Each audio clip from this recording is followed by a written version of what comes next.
I remember my time in London. It was challenging with the darkness, it really was. So I hope you enjoyed our little sunset there. We most certainly did.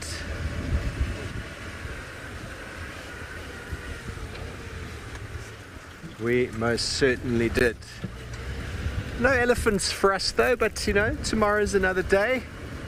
James got an elephant, we had a hippo and a very relaxed and accommodating buffalo bull. Lions, we don't know where they got to. Tlalamba, who knows, we will be working the area tomorrow morning. But tomorrow morning, don't forget everybody, we'll be live and interactive as always from our two destinations if it's not raining in Amakhala. And we thank you for your engagement this afternoon, your questions and comments. Have a beautiful Wednesday. Until tomorrow morning, good night and goodbye.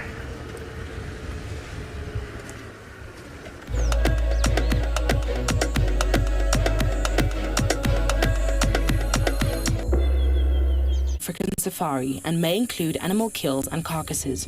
Viewer discretion is advised.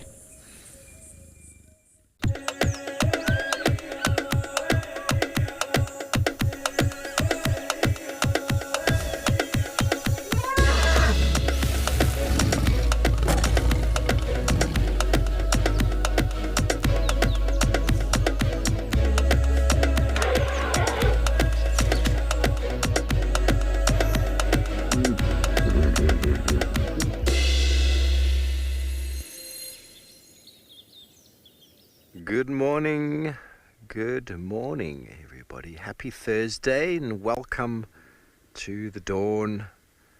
Welcome here live to Djuma Private Game Reserve on this morning's live sunrise safari where the sun is slowly rising in the east. Hello everybody, my name is Steve. I'm joined by Cam on camera and we are just sitting here enjoying that. And well, why not? It is just a beautiful way to start the day, just tuning in to the beauty that is Mother Nature. And yesterday somebody said to me, doesn't watching the sunset every day get old? No, it does not. Don't forget everybody, we are live and we are interactive and your questions and comments are valuable to us, so please do send them through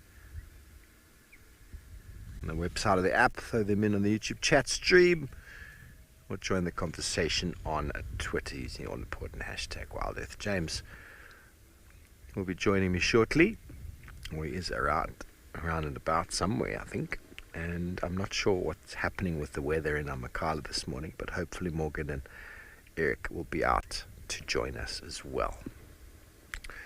Our plans for this morning are to drive very slowly around Djuma, to just look very closely for tracks of what I would like to find Tlalamba.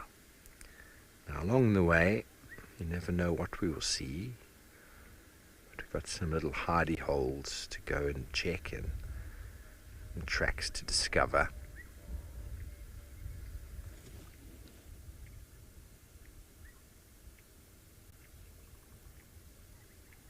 But for now, we're just going to sink in to this new day,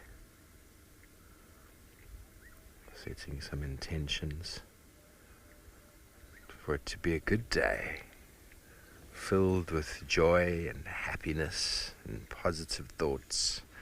Morning, Norm. Good morning to you.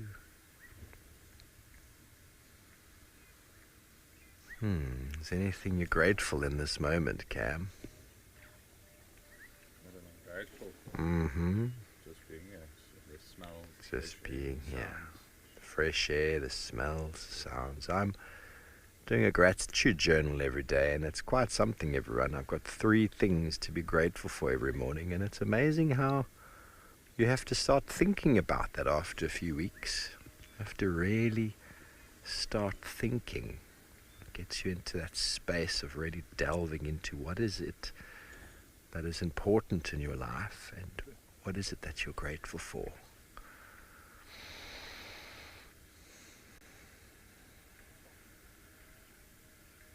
can say the same thing again and again, but the reason for you being grateful for it has to be different each time. So if you say, I'm grateful for the sunrise today and tomorrow, the reason has to be different. That's where the thoughts really come in. Good morning, Hannah. Welcome aboard the Sunrise Safari.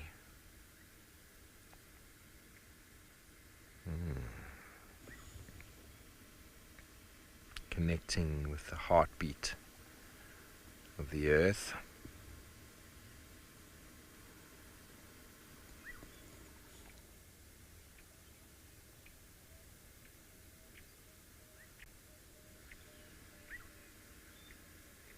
Soothing bird song.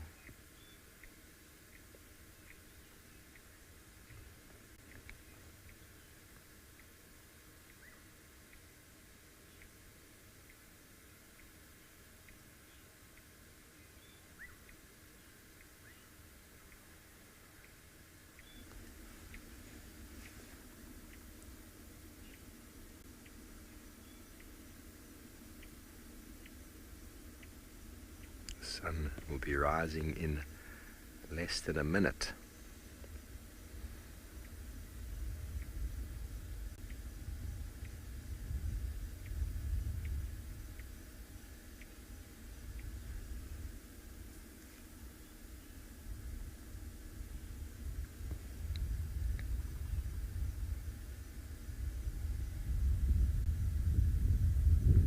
Here it comes.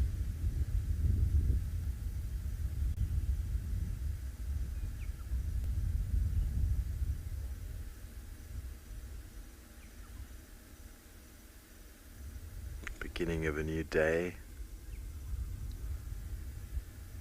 What are you grateful for today, everybody? I know many of you say you're grateful for WildEarth. It's been nice for you to have different reasons each time. If you're grateful for an individual in your life, perfect. Think about the different reasons why you're grateful for that person.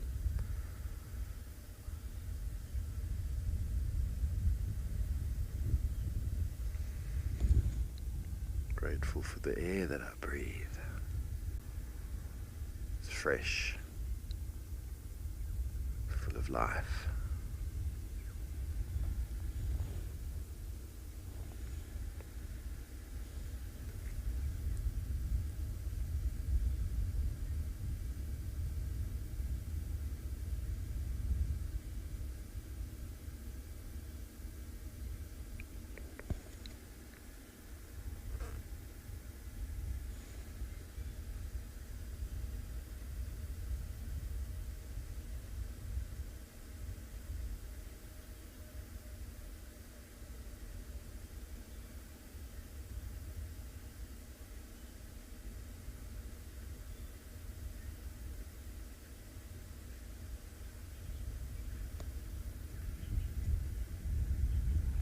Okay, well, we're going to spend another moment right here, getting my morning sun in the eyes, and let's go say good morning to James.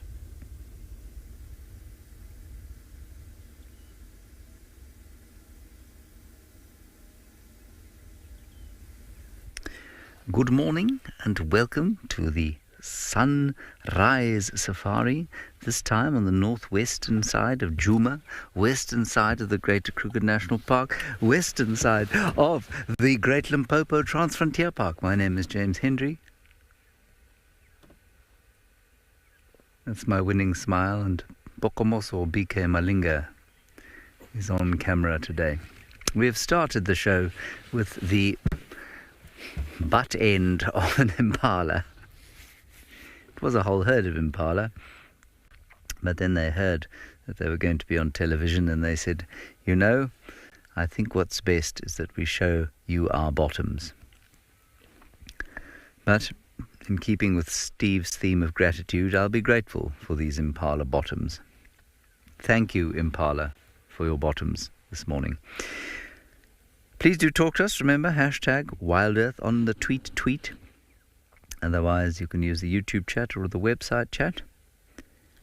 And I think also worth saying to you that I was dozing in bed today, about 4:45, thinking about getting up, when I heard this loud slapping noise from outside, and I thought to myself, goodness, what is going on out there? What has happened? Is Steve being attacked? It sounds like he's having a fight with somebody. Who could he be fighting with? Because he lives next door to me, and I stuck my head out the window, and there was Steve fighting with himself. He was engaging in, I think, some sort of qigong massage, basically beating himself early in the morning and making dozing in one's bed impossible. I'm glad it has filled him with gratitude.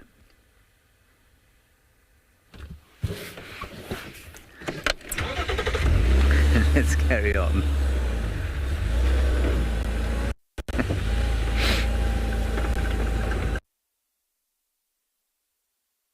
Northern boundary, and our plan is to head towards the east along the northern boundary and see if maybe those Talamati lions from yesterday have crossed out, or if they're around.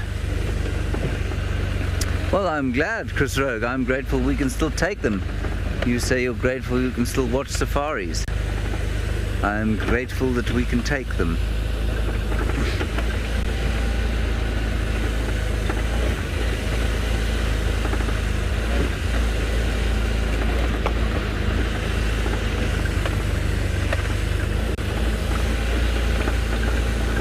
And then I will definitely head back down towards the south and see if there aren't any Tlalamba tracks.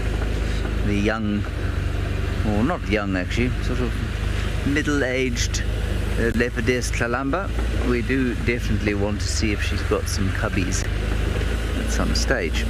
We just need to find where on earth she's stashing them. Sue, you say good morning from a very dark and miserable England, I think is what you said. I'm sorry about that. Very early in the United Kingdom. I suppose it's only 5 o'clock, it's not that early.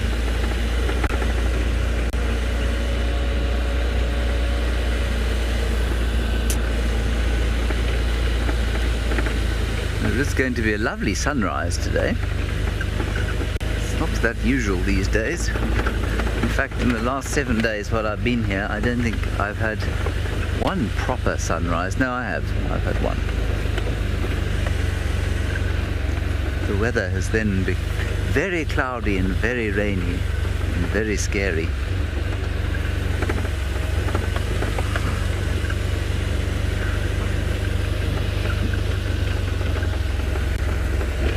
So far, I've only seen hyena tracks this morning.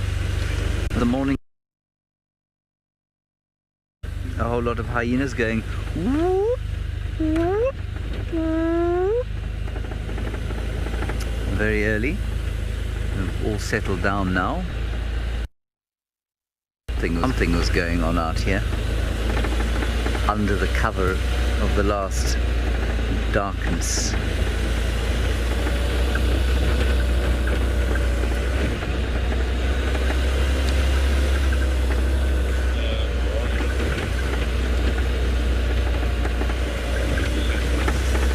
Now let us go some 2,000 and a bit kilometers down to the southeast towards where Eric is on the fringes of the Great Karoo, where it's supposed to be dry and hot, but is in fact freezing and wet.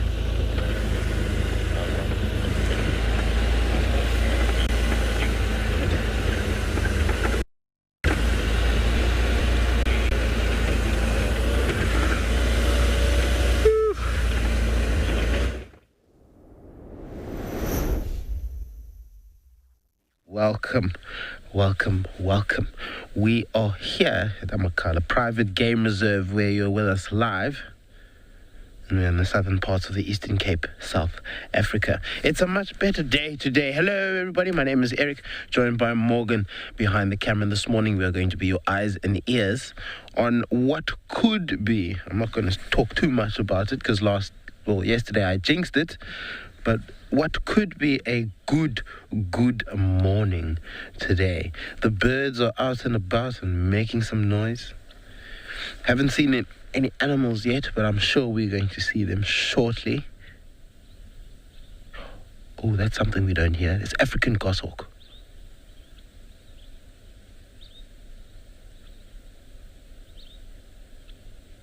Where is he? He's flying above us somewhere. And this is what they do. They patrol in the morning, and you hear the little yep.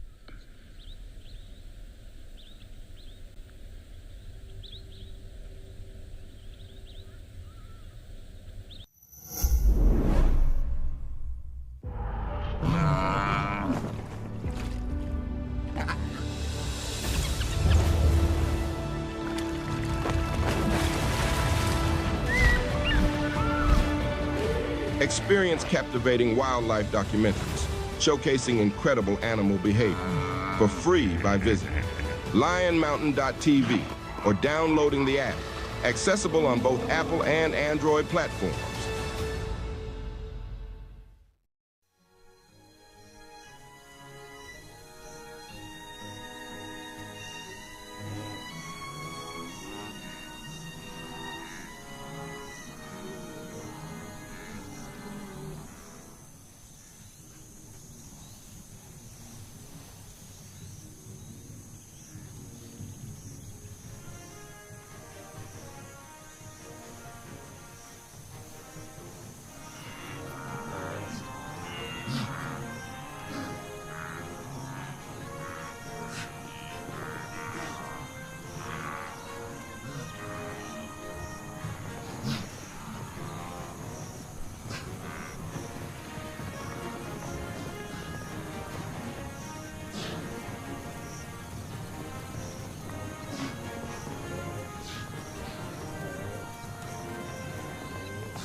And I think yesterday was the day that we were supposed to have said goodbye to the rain. We'll touch wood just to double make sure. And today is, I think, just supposed to be overcast, with the sun maybe poking its head out every now and then. Samson, good morning. Good morning. I believe Morgan is feeling much better than what he was. Like $1 million bucks. He says he's feeling like $1 million bucks, which is good. I think we've made it past the flu. And naturally, I think it does come at this time of the year with the change of the seasons, from going from warm to cold. Because, last week we had fairly warmish temperatures. And in our last shift, 3 weeks ago, we had scorching temperatures. So, the last month and a half, there's been an awful lot of changing. And naturally, so our bodies are going to take toll. And not necessarily keeping up with the health. I remember this sort of thing happened to me last year and one of my colleagues, where we both also fell very, very sick, to the point where we couldn't actually move. It was a normal sickness, swollen glands in the throat and an upset stomach, but goodness gracious, it kept us in our beds for quite some time. And I think it's, like I said, just a seasonal thing. Body's getting used to the cold, adapting from the heat. And I have a feeling it's going to be a fairly coldish winter.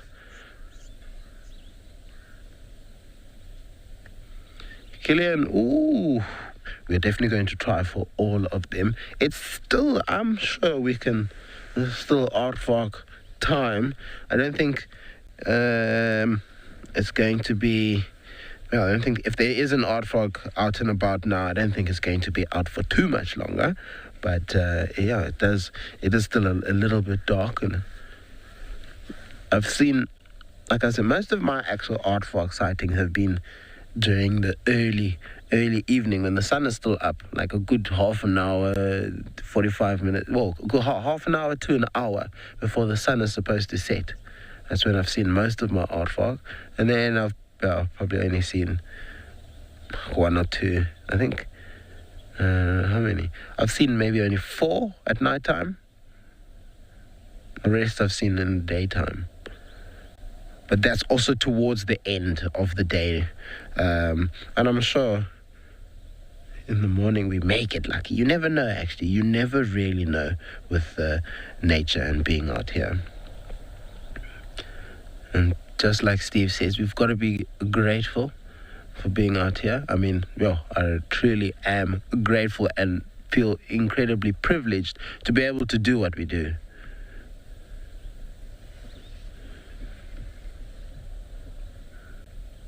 In an environment that we have, such a special environment that holds so much history.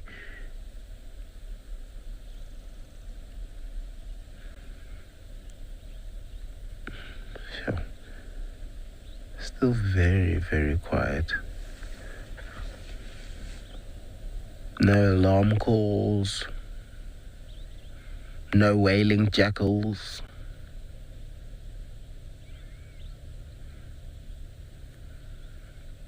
It's very still.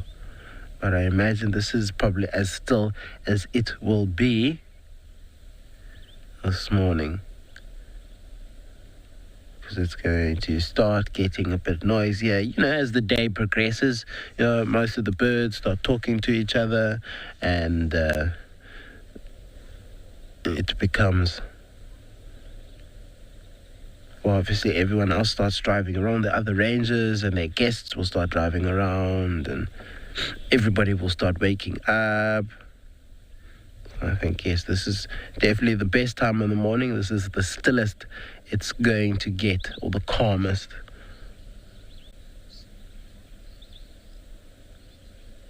Heather P, I have seen brown hyena. A brown hyena, very skittish here. You've got to, when you find them, you've almost got to treat them like you haven't seen them to prevent them from running away. But most of the time they do dash off. They hear us coming from quite far away, and sometimes they can even see us coming as well. So it can be difficult to get long sightings. Most of the time it's a quick, oh look, there's a brown hyena, and you have like 15 seconds to stare at it, and then gone. Most of the sightings I've seen, most of the times I've seen brown hyena, they I've only seen their backside, and that's because they've been running away from us.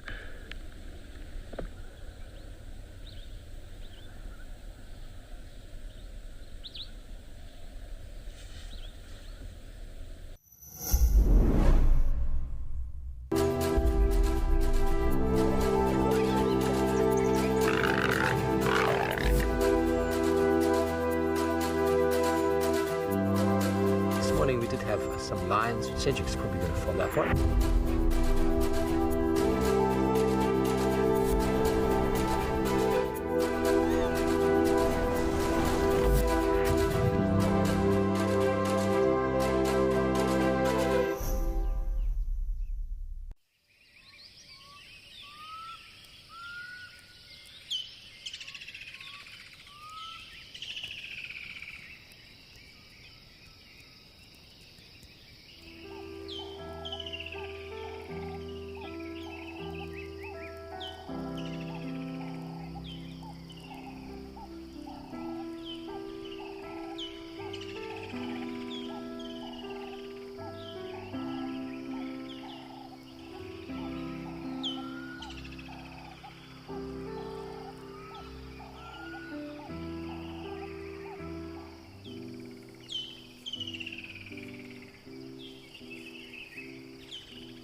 subsequently found out, everybody, that cella means to give or frog. To cella, to give somebody, or to a frog. So she's actually called the giving frog. The giving frog. Okay, well, I've seen some white-tailed mongoose tracks and some baboon tracks. Neither of which is very helpful for us, but anyway, we're going to continue down. So she denned on the corner there, and then behind, and then behind. And it was the lioness with the cubs. It was the lioness. I can't even remember. She had another name before, which didn't really stick. So she'd given a new name. And that stuck. And it's one of those names that everybody can say, which is nice. I suppose most of the lions we have always had names we can say.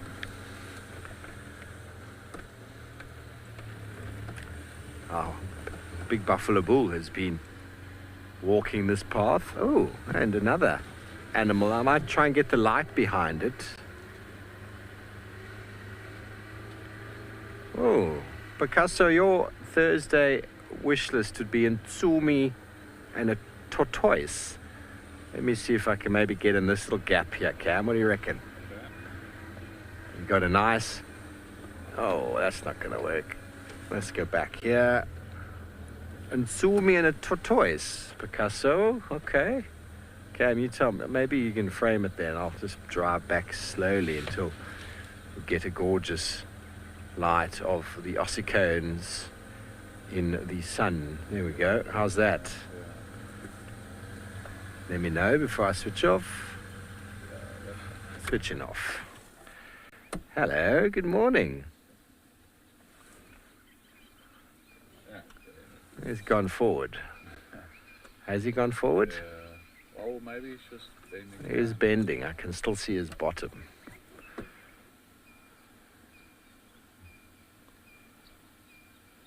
Hello. Good morning. You are a splendid fellow, aren't you?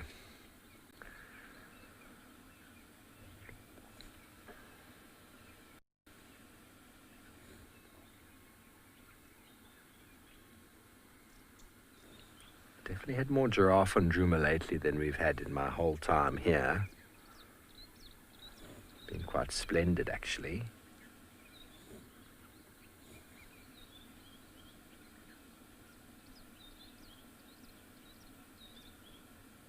Have you seen Tlalamba? Yes. That way. Fantastic. That's the direction I'm going.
Amazing how an animal of that size can play hide and seek. Black-headed oriole calling behind us.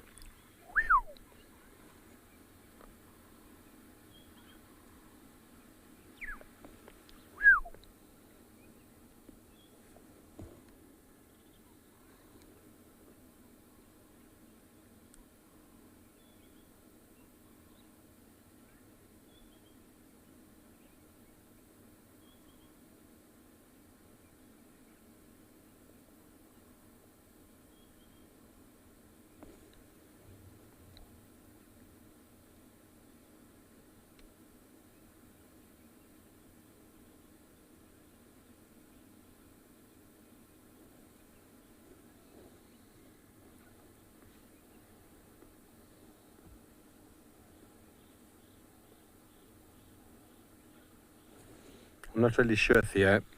I think that was implied in my previous statement about having so many giraffe on the property lately.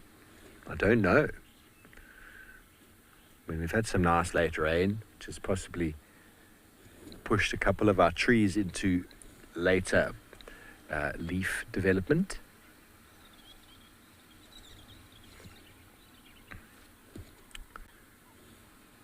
But I mean, the last 3-4 years we've had really good rain, so that should have been the same. But for some reason, this year, giraffes have been busy.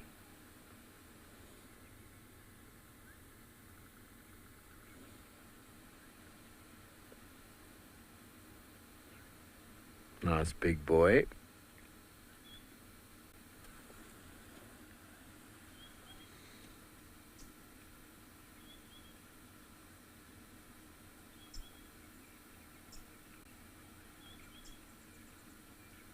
Going to go feed on some tumbuti there.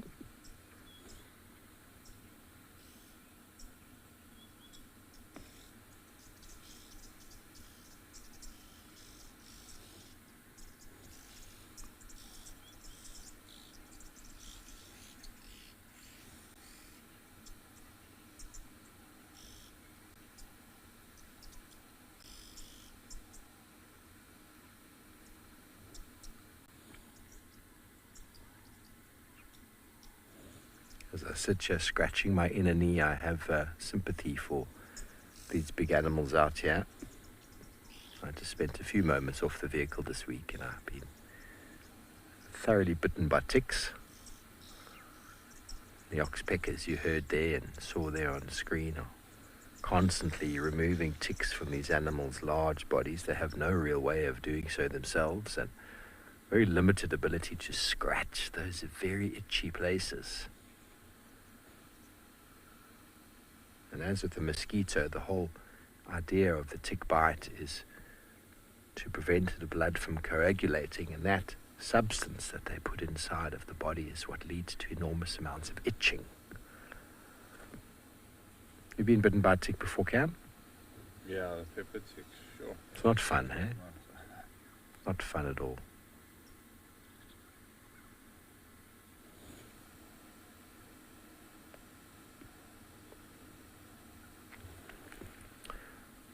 Okay, well, we're going to carry on our search down the river here. And in the meantime, let's send you back over to Amakala.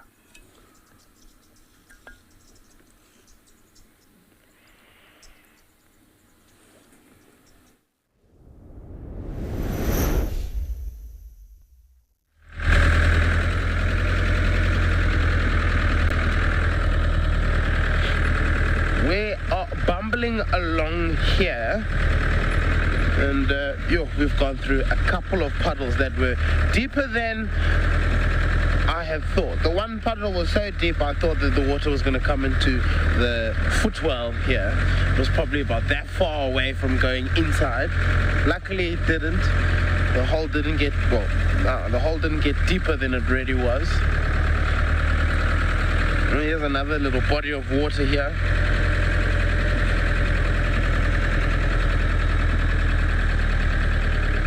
Any terrapins in here? Hello? No terrapins. Great.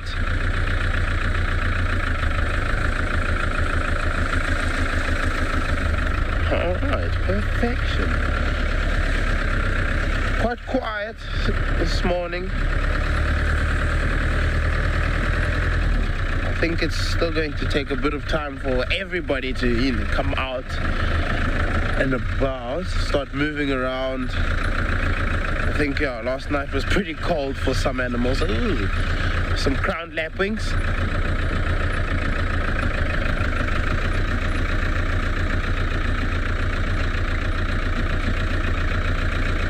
But it's lovely, lovely and green, and you can still see there's like new shoots are coming out, and I'm pretty sure we're going to start seeing some more flowers, some more wildflowers as we start getting closer to that colder winter season.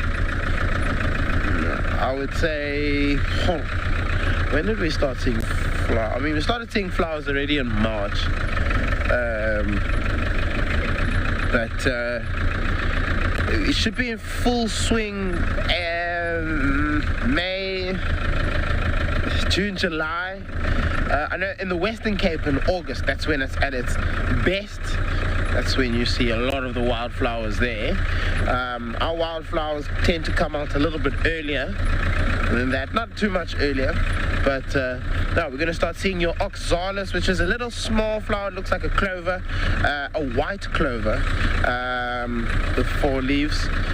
And a little scent. Some of them are yellow, some of them are green. But there's so many different species of oxalises that it's very difficult to actually try and tell which one is which. They all have, obviously, each one is a different one to the other. And there's probably like, there's probably I think about 15 to 20 different species. And most of them can grow in the same area, which makes it fairly impossible. I'm actually starting to see there's a pink oxalis that went past there, but it's still closed. The sun is not out, and there was a white oxalis as well. But we will continue looking for some more wildflowers. In the meantime, I'm going to send you up to James for an update.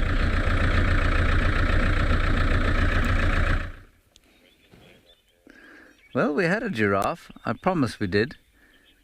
But it's now gone. Into bush so thick we'll never see it again. I've driven the northern boundary. Not all of it, but quite a lot of it. And we found one lion track going north into the reserve north of us. So I don't know where the rest of the Talamati breakaways. I heard this pride referred to as the Tielele pride yesterday. I'm not sure if that is an official name or not. Anyway, they are the pride consisting of mama lion and 2 youngsters,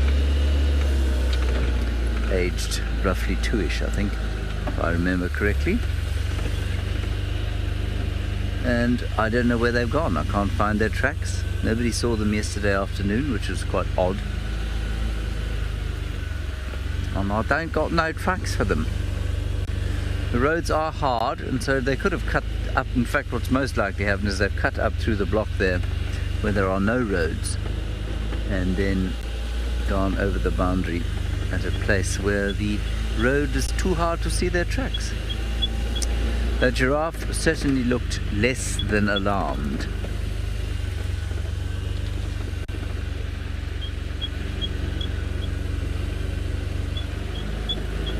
And I'm a little bit in 2 minds as to what to do now.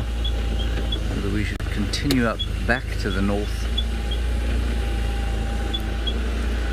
Yeah, Russell, we used to see herds of giraffe on Djuma. I think I saw a group of 14 or 15 once. It's just over there, on the clearings just outside our camp. It'll happen again. But it's unusual to see big herds of giraffe anywhere. They just don't really sort of herd.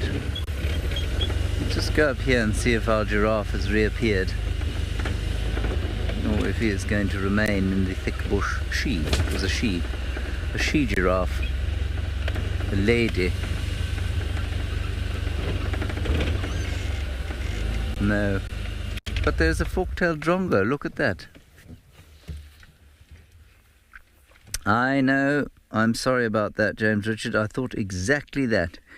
You said calling Tlalamba the leopardess middle-aged makes one feel old. It sure does. I mean, she's 7 now. No, she will be 7. Right? 2017. I can't remember. Was it November or February? It was November. So she will be 7. So she's not really middle-aged at all. She's kind of in her prime.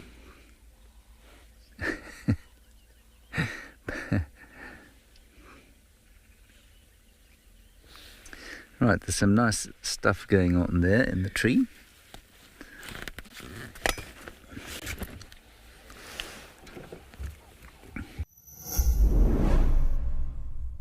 We've got a refreshing splash of entertainment this March. Africam is surfacing with a new show. Join us every morning and submerge yourself in nature's ambience.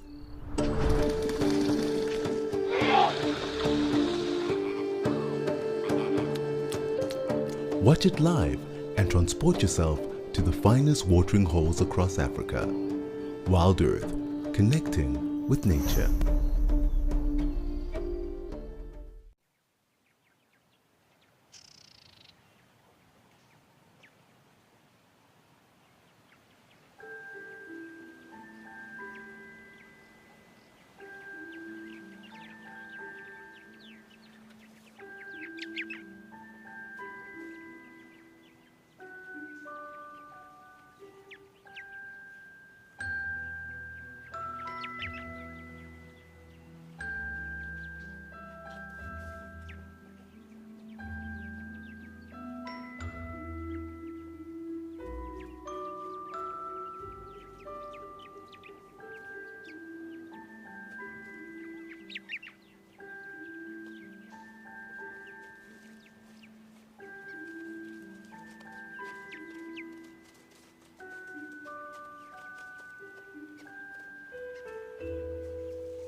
There's where they're alarming. Under that tree. There's either a raptor, or a snake, or a mangusta.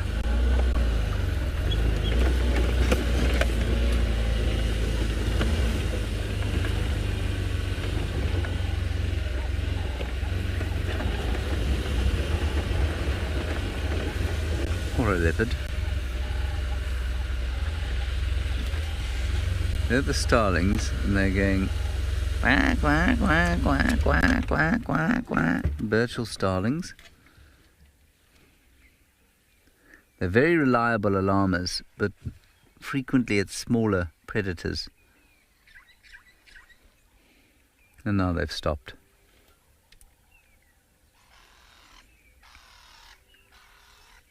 There's some hyenas calling now.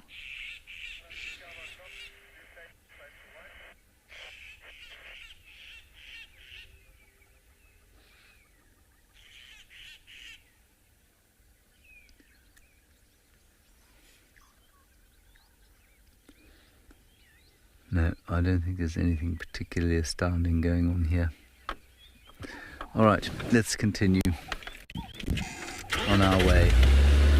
As the white-browed scrub robin calls.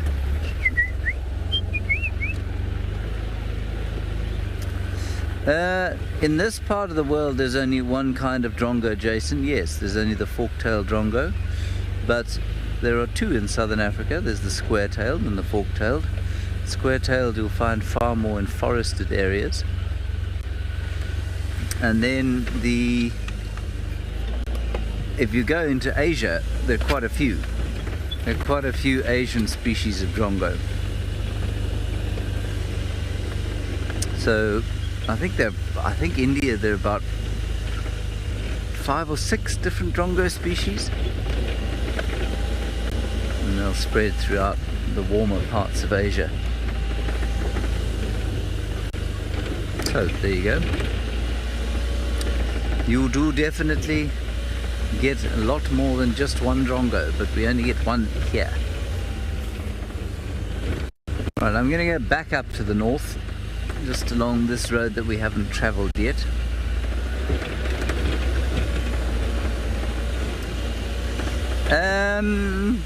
Yeah, I think most birds have an alarm called Leo.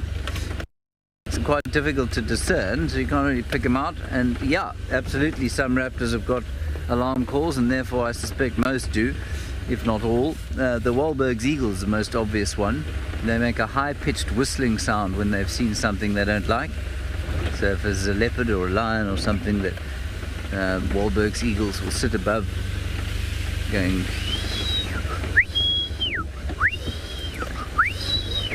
distressed whistling. Sometimes the difference between an alarm call and another kind of a call can be difficult to discern unless you happen to be that species of bird. It's too subtle for us to get. But I do think most birds will have the ability to say, "Ah!" You know?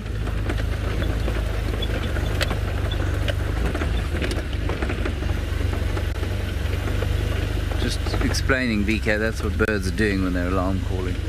Ah! You know?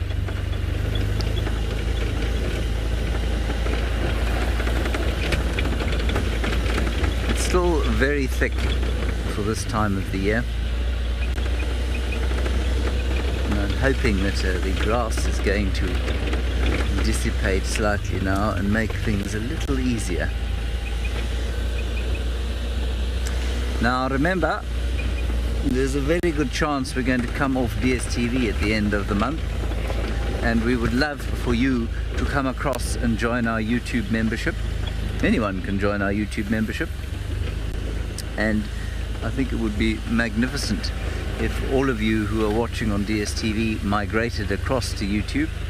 It'll cost you 15% of your current DSTV subscription, and it is also an ad-free experience.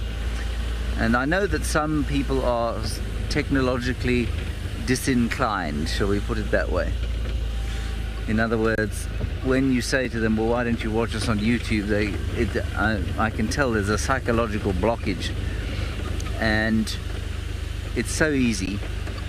And because we play the full channel out on the membership program in YouTube, it's literally just on you'll find it on your TV. Almost all smart TVs have got a YouTube app. You just go to the app on your TV, and Bob, as they say, will be your uncle. It's a very small setup, and then it's done. And we've got videos explaining how all this happens. I think there's one coming out at 9 o'clock today. We'll tweet the links to those during the course of the day, and we'll help you come across. So consider, if you're watching on DSTV, migrating across to our YouTube channel and enjoy the experience ad-free.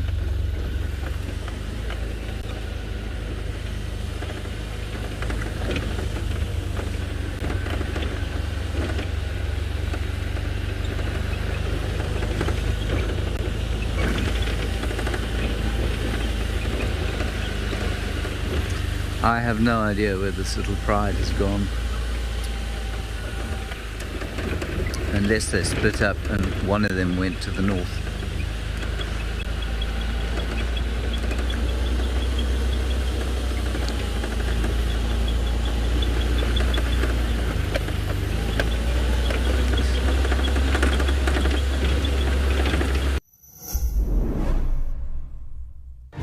Out in the wild, life moves fast.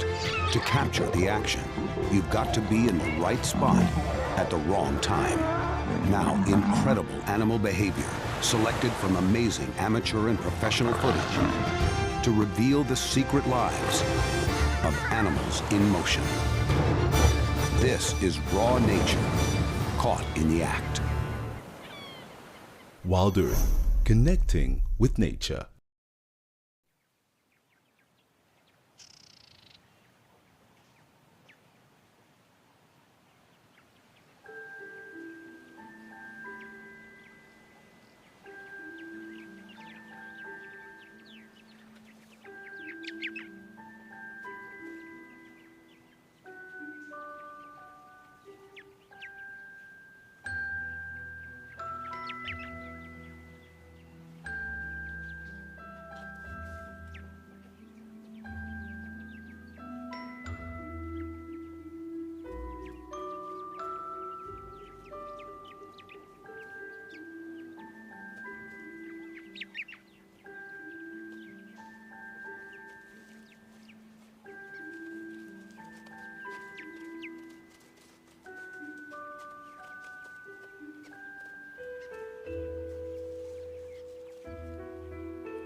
a familiar chat, the southern bobo, Egyptian geese,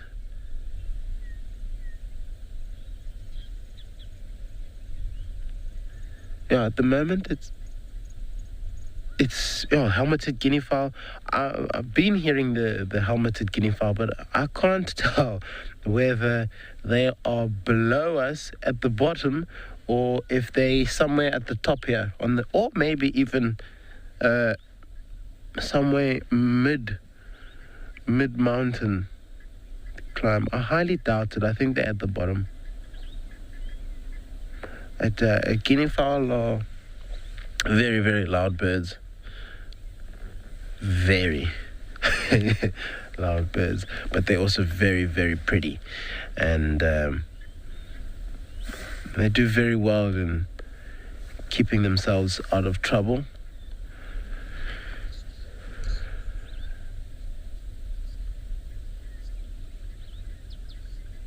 Sir 50. Wow. Now that is a good question. I'm gonna have to think about that, because a kudu, they bark incredibly loud, and so does a bushbuck. No, it's a tough one. I'm sure it would have to be a bird of some form. I know. I mean, guinea fowls. Guinea fowl make a fair amount of noise. Monkeys, baboons do make also a lot of noise. Baboons make an awful lot of noise.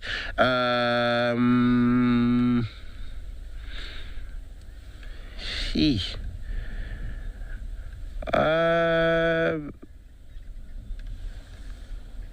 I'm just trying to think of it. I have a feeling I'm missing a good animal, a good contender in this noise fight. So it's taking me a bit of time, but I mean, elephants have a very loud trumpet, but I wouldn't say that's an alarm call. It's more of a be careful kind of, we're coming through.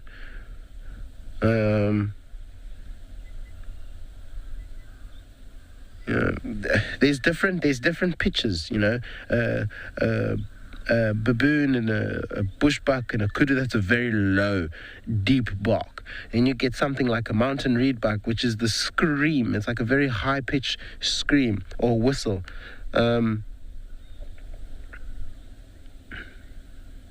I think it would have to be a baboon. Baboons are very loud and very scary, especially in Western Cape. Goodness gracious, those things are big. And baboons, they don't care, That's the thing that's, I think, is the reason for being scared of baboons, is they don't care.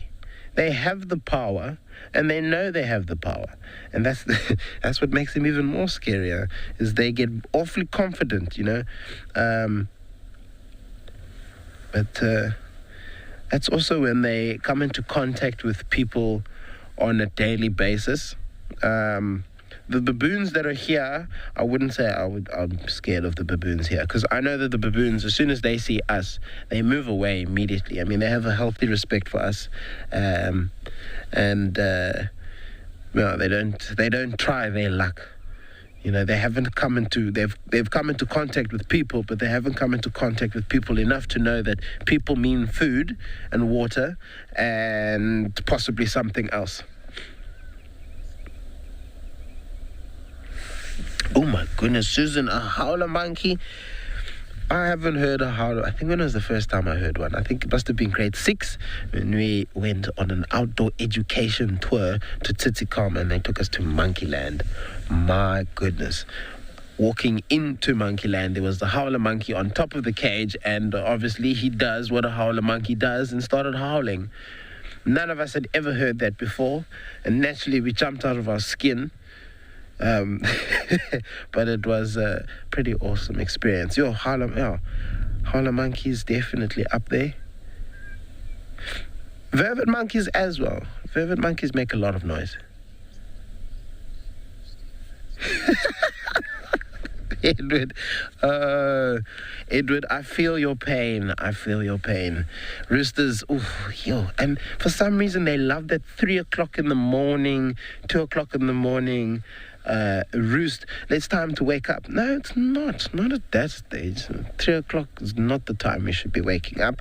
So I do. My sympathy is with you. At home, we have neighbors who have guinea fowl. And guinea fowl, you would think sometimes would keep quiet at night time. That's not always the case. The guinea fowl do make a lot of noise, and if the guinea fowl are talking at night time, then so are the dogs, because the dogs are barking at the guinea fowl. So it does get a bit noisy.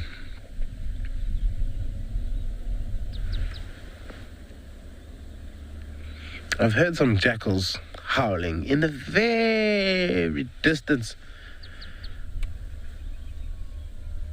You may be able to actually hear them, as well as a Land Cruiser.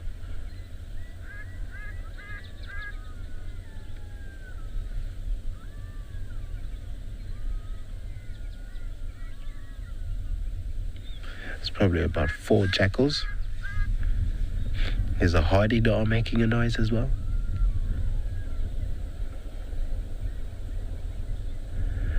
Yeah, the jackals are all pretty spread out, I'd say. I'd say the furthest jackal is probably about 3 kilometers away. Yeah, definitely 3 kilometers away would be probably maybe the closest. Matriarch want to be in the main reserve of Amakhala. There's probably like little puddles and pools now, especially after the rain that we had. Oh my goodness, it came down last night. Last night probably one of the hardest. I wouldn't say the hardest it's been in the last 3 days, but it definitely a contender. It opened, the floodgates properly opened last night. And looking at a lot of the puddles that are normally not full, that are full, there's definitely some form of water, but I wouldn't say it's in the form of a river. I'm sure there's just little pools in little open patches of the river.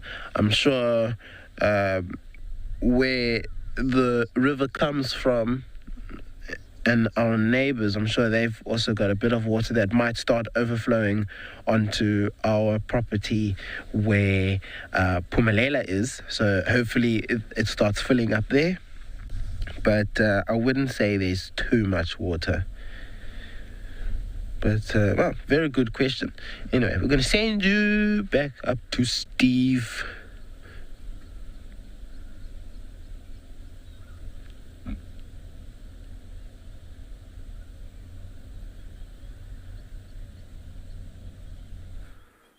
Buzzard's View, what a beautiful spot that is on Amakhala. Amakhala's filled with gorgeous spots and a group of impala male. Most of them have just run away, and this guy over here is going to suddenly realize he's on his own. He's going to run as well. All of a sudden, he's going to notice that there's no one else around, and he's now noticing. Where's everybody? And in a few seconds, he's probably going to bolt. They can't help themselves sometimes. When one moves, they all follow. Where's your friends? Now he's looking around. Where's everybody? I'm on my own. Oh. Where's they? Where are they? Let me follow. Yes, say bye.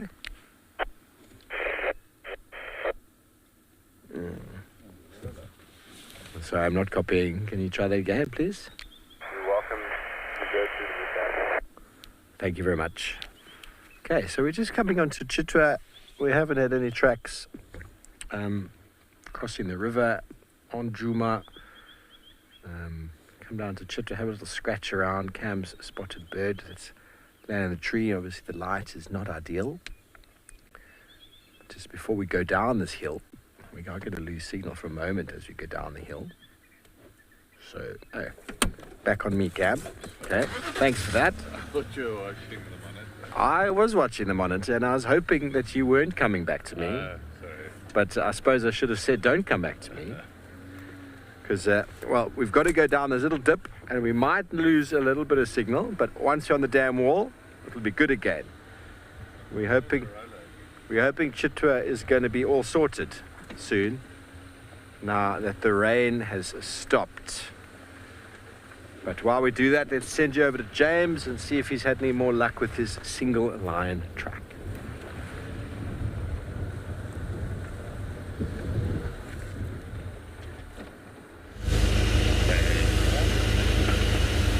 I also hope that we'll have Chitwa sorted post the rains.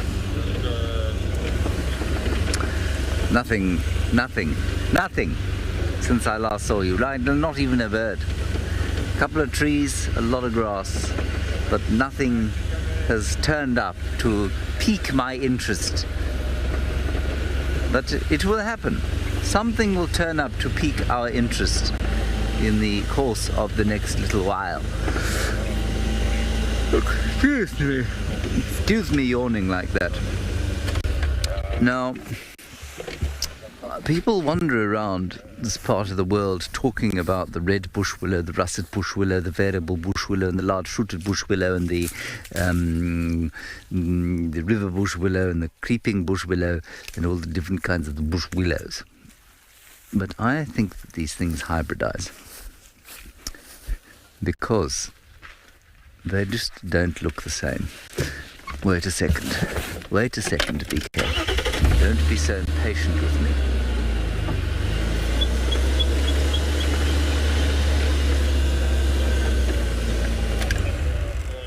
Now those are supposed to be red bush willow pods, right? Sorry about the noise, I keep forgetting to turn the radio down.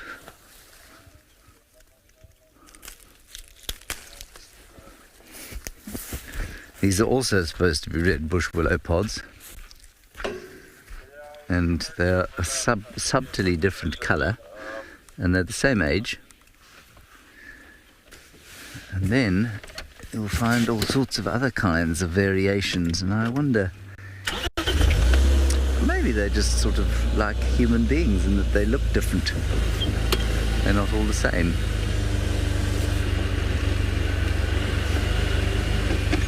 And then there are these ones. But this is not the red bush willow. This, in theory, should be the large fruited bush willow.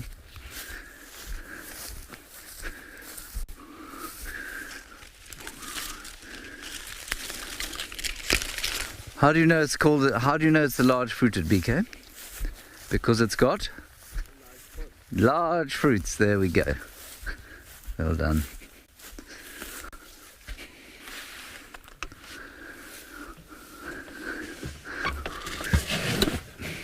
This one I think might have something living in it. Let me open it up. I need a knife. No, that's just a wound. It's just wounded. It's just hurt.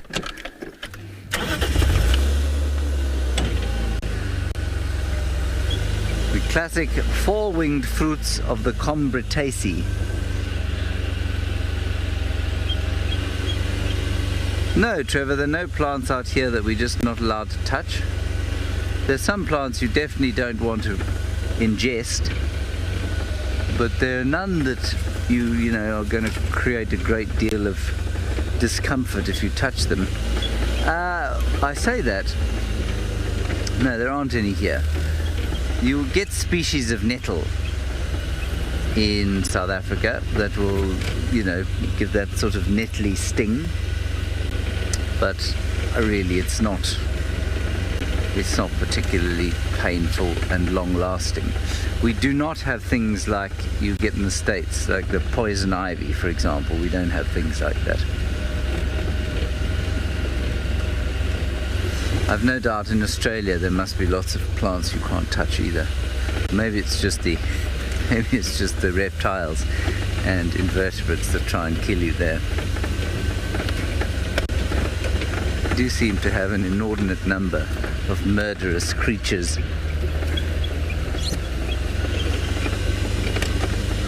Magnus, good question. Why are they shaped like this?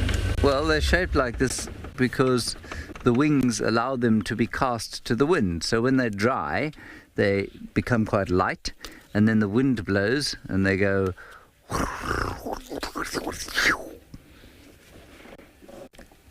Did you see that, BK? Shall we do it again? I'll do it with a lighter one.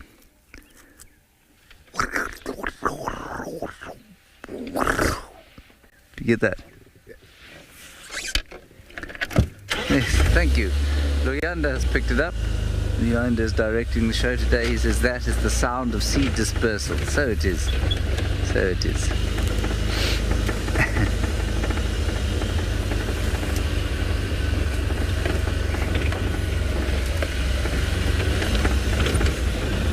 At the moment, you know that things are a little quiet when you're resorting to talking about the Combratacea.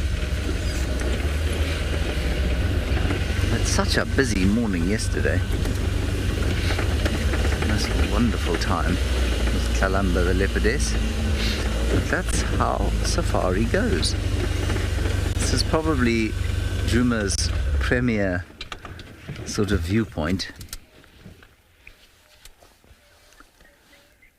We'll have a quick look there.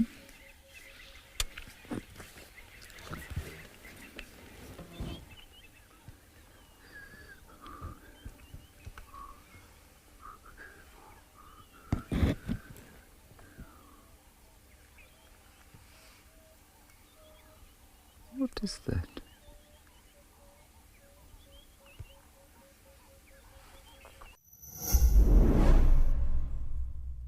We have an exciting announcement. WildEarth is launching a YouTube membership program.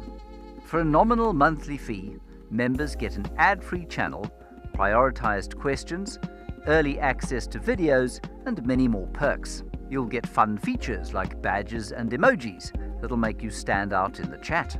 YouTube memberships will help us to continue with our mission of connecting people with nature while giving you access to lots of our amazing content.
Welcome back live, everybody. I was just touching base with how sometimes we talk about things and then they pop up in our field, or they pop up in a book we're reading, or we get sent a message from someone. The universe is listening. I was learning about it yesterday.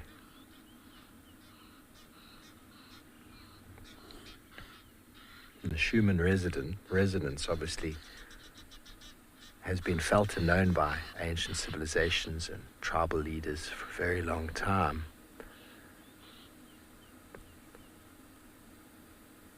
The Earth's heartbeat, Jerome, 100%. You are on the money. Mother, I feel you under my feet. Mother, I hear your heartbeat. So, like I say, whenever the scientific sort of find was brought to indigenous civilizations, they always like, but of course, we've known that forever. And it's all about being in alignment with the earth and with what's going on. And if you understand that we are made up of the same particles as the earth, nitrogen, carbon, oxygen, hydrogen, how can we not be connected? So whatever you do to the earth, you do to yourself. So if you can maintain that frequency, if you can spend time outdoors, you can be appreciative and hold massive gratitude for where you find yourself and connect with the earth and stay on that frequency. Stay in that alignment. It is beneficial for you, it's beneficial for your loved ones, it's beneficial for the earth. And that's why most indigenous cultures can't comprehend the destruction and devastation that's taken place on this planet by people who are disconnected, by people who don't resonate at that same frequency, by people who are motivated by greed. Essentially, by harming the earth, we are harming ourselves. There's no way of turning that around on. I mean, obviously you can ask for forgiveness, but it's like harming yourself, really. So spend more time in nature, everybody.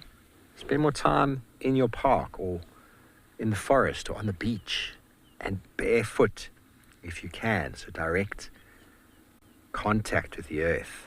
Take a nap on the grass. Slow down and deeply breathe in fresh air. Gaze at the stars. Limit the amount of time you spend on your phone or watching TV. Listen to music that includes the Schumann resonance or frequency. So Lydia, does it fluctuate? And what's happening is when people around the world are going through a whole lot of energetic shifts, say there's a war happening, or that whole global story that went on a few years ago that shifted the global energetic field, and we're able to tap into that. And some days you might wake up in the morning and you might just feel anxious, you might feel agitated, you might experience these moments of anxiety for seemingly no reason. That is essentially because something else is going on a global scale that is shifting that resonance slightly, and it's affecting us. So they've done studies in Detroit where they brought all these meditators in many years ago. And Detroit at the time was regarded as, Detroit, Michigan in the States was regarded as the highest crime. There was so much violent crime happening there. They brought all these meditators in, and these meditators came in for a study for like a month or two, and they meditated consciously, and they brought the frequency down. And the mayor actually had a public statement. He couldn't believe the shift that had happened in the energetic space of things, because the crime rate just dropped through the floor from what it was before, because the energetic shift of the area changed. So when we understand that things are going on around the world, and some people are more sensitive to those things than ourselves, first of all, we need to practice self-care, learn how to self-regulate and soothe ourselves when we wake up and we're feeling all these things. We don't quite know why. Something's going on out there that's affecting us individually. But when we understand that as well, and maybe know that we've got partners or friends who are very sensitive, we could be more empathetic to them during those times. Realize that maybe they're more agitated, more anxious, upset due to some energetic agitation in the global consciousness.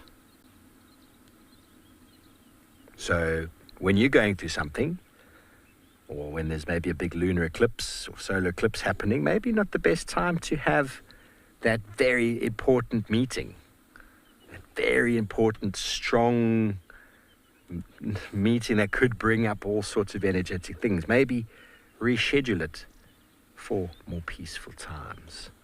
Okay, well, Mother Nature is an absolute energetic field. I love tapping into her, and, well, I love spending time with Mother Nature, especially around water.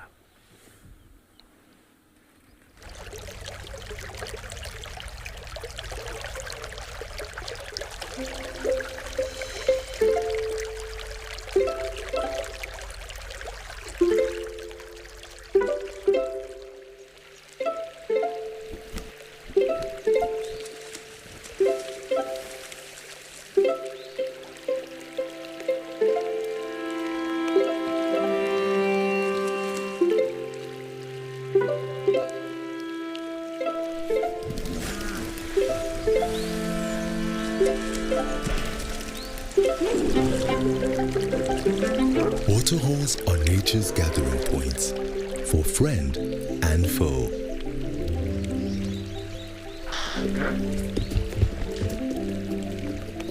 Families and friends converge and reunite.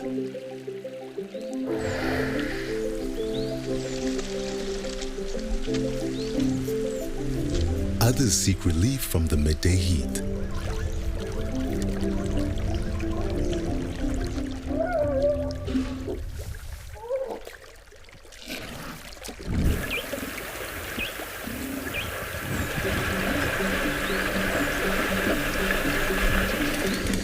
Or collect water for their offspring.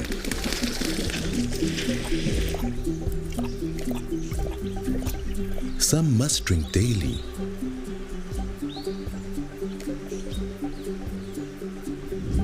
Some get thirsty after a large meal.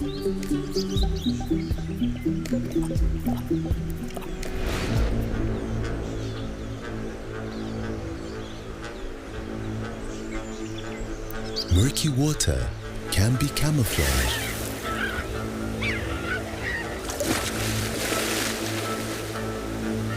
A source of food.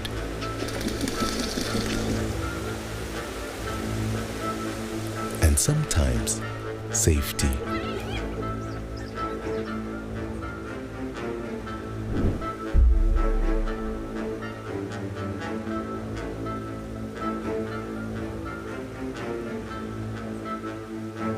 At the height of the dry season, waterholes are a source of vital moisture and frequently terror.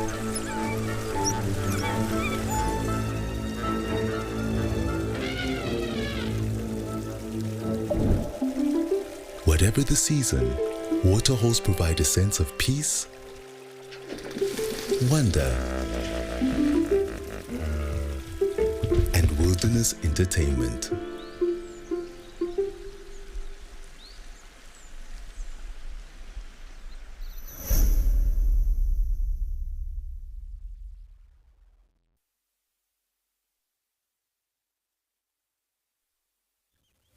The squirrel has been sat there for the duration of that roll-in and has now decided to disappear, which is massively irritating. He's literally, as you came live, decided, no, that's enough. Let me move on. I would say that the squirrel is not from the genius squirrel section of the population, because he was sitting in the open on a low tree asking to be smacked by any number of ground or air-based predators. There he is. What's he doing there? Can you see him, BK?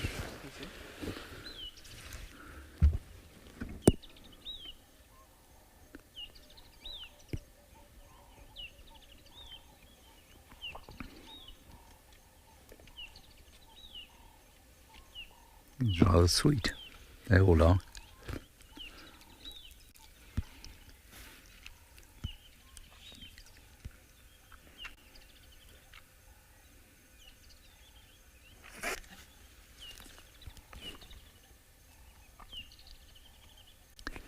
And in the background, I think it's a Sabota lark calling. Oh, yeah, there we go. And I think the Sabota lark is actually imitating a squirrel's alarm call. It's definitely a male.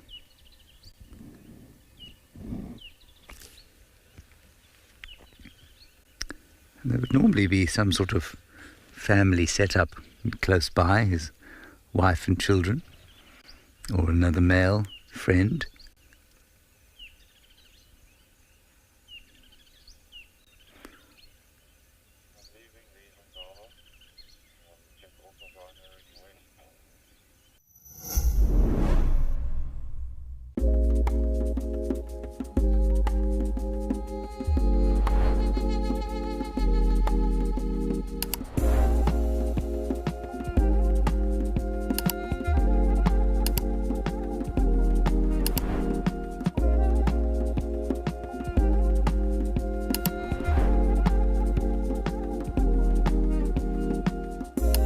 This is On Safari.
And so those guys there that we're looking at, the three who are just 2 years old, no, just over a year old, sorry, are coming into puberty.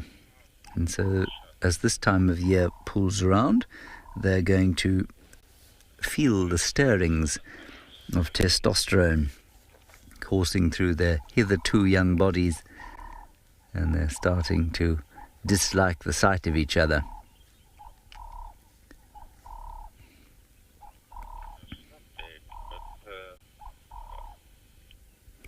Now remember, the interesting thing about testosterone is that it doesn't necessarily mean that an animal infused with it is going to be aggressive. It's a dominance hormone, and animals infused with high levels of testosterone will exhibit whatever behavior will make them most dominant. So it can actually make some animals quite conciliatory in animals where political affiliation is more effective for dominance than violence. It's just that in most species, violence is the way to assert yourself, which is what's going to happen here.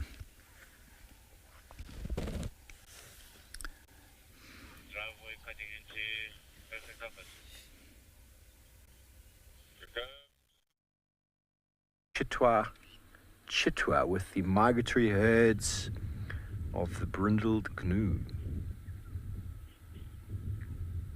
This mother and calf are having a conversation.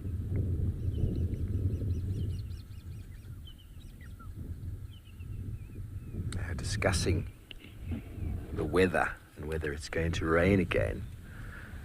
It's very typical for certain animals to lie down and keep a nice dry spot in preparation for the rain, apparently. Little youngster would have been born in December. We miss our herd of wildebeest on Djuma. Haven't seen them this year. I had tracks a few days ago, walking straight through. I haven't seen George the wildebeest in some time. I don't want to hope for the worst, or don't want to say the worst has happened to old George, but you know, there's been all sorts of weather conditions, and well, he hasn't reclaimed his patch. It's quite concerning, Cam. I know you were building quite a bond with old George, Cam, weren't you? You had a bit of a bromance. You had a bit of a bromance, yeah. I know, and I think everybody was developing a bit of a bromance with old George.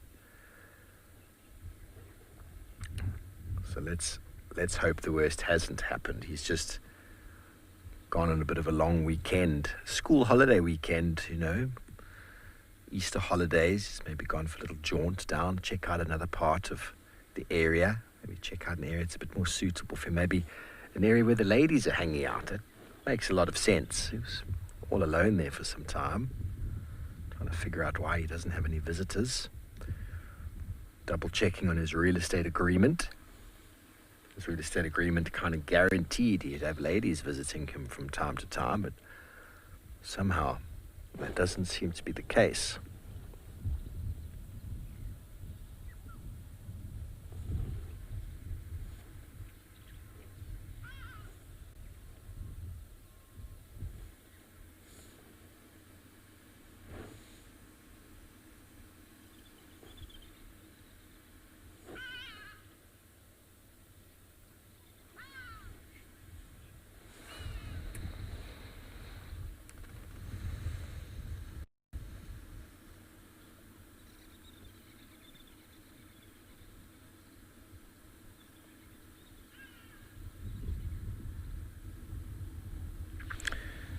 So everybody, please, if you are inclined to, please join our YouTube membership program. There are some great benefits, and the best one being an ad-free stream that you can rewind and pause for those special moments. Go over to our YouTube channel and click join to find out more. This is a really simple process, and if you are on DSTV, think about coming across to YouTube for an ad-free experience for a fraction of the cost. All relatively new smart TVs have the YouTube app, and when it's ad-free, it just plays on and on and on. It's really nice.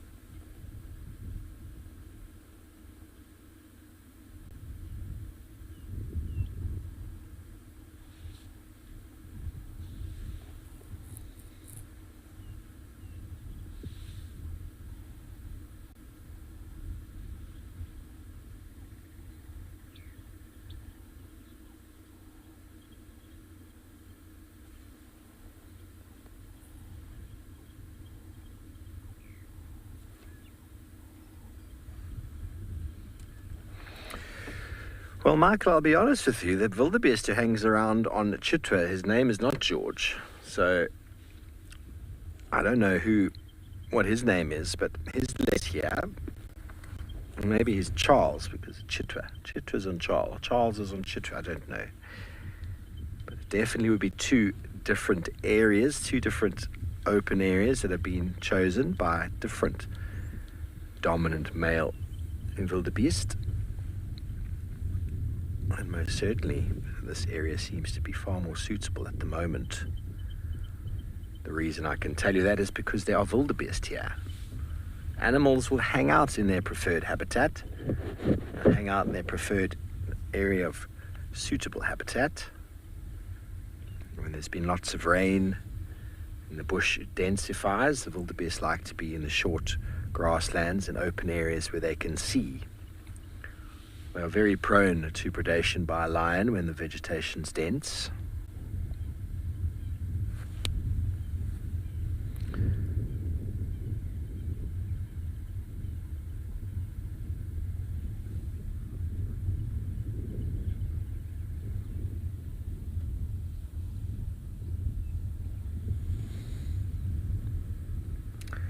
So Leander wants to ask, does that mean wildebeest have got better eyesight than bushbuck?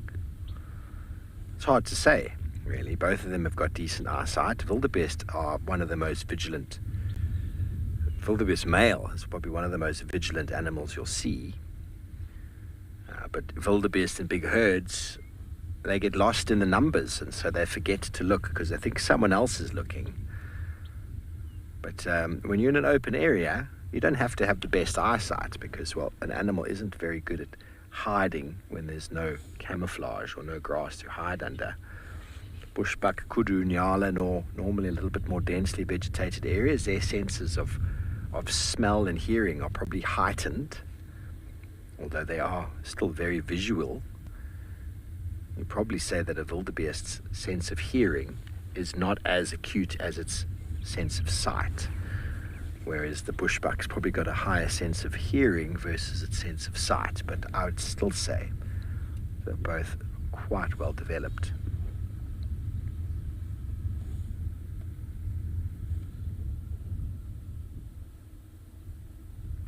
Wildebeest's number one form of communication is olfactory, so smell, scent, and then their second is visual. They'll stand very tall and very proud, broadside to each other, males, to advertise their status and their condition.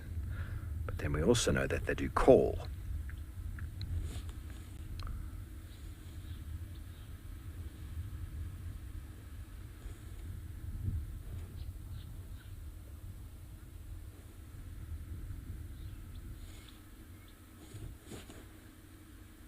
Sometimes wish I had ears like a wildebeest so I could just flick the flies away from my face the way that they do.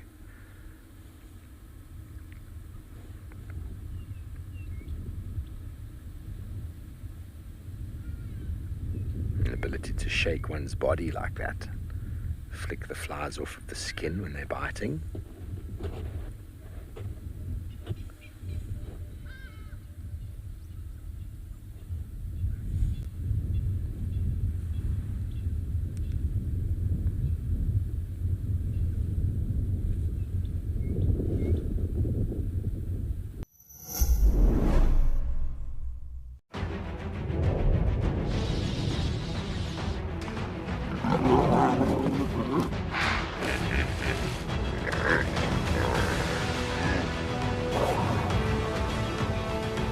Experience captivating wildlife documentaries showcasing incredible animal behavior for free by visiting lionmountain.tv or downloading the app, accessible on both Apple and Android platforms.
Oh, what have we got?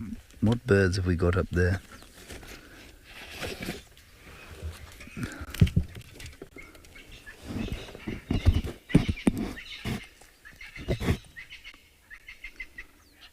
Just some starlings.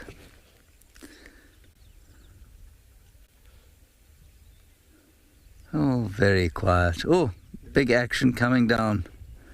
Do you see that? Look at that, BK. It's an impala. A whole lot of them coming down to drink.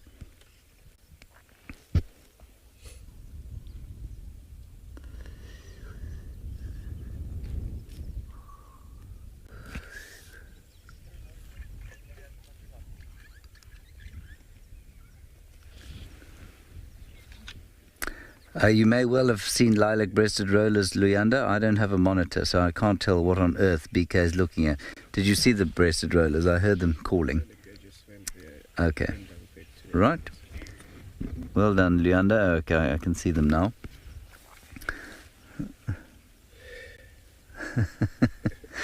Thank you, Luyanda, for pointing that out.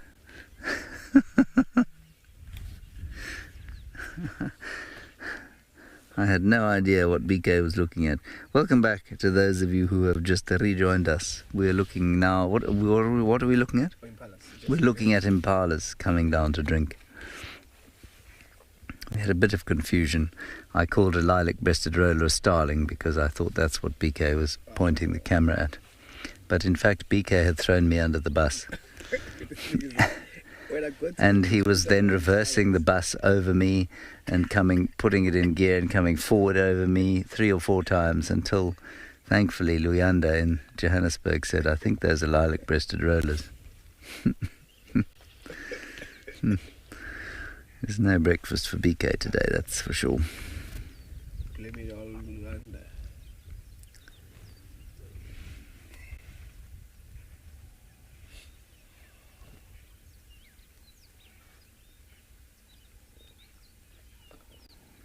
Yes. Kelly P. BK is working the reflections. Well done, BK. I mean, the reflections we got yesterday with those lions were particularly impressive. And I think one of the reasons for that is that that water is pumped. It's crystal clear. This is not pumped water. This water is dirty, full of dung, fish stuff, bird poop and mud. So the reflection isn't quite as clean, but it is nice.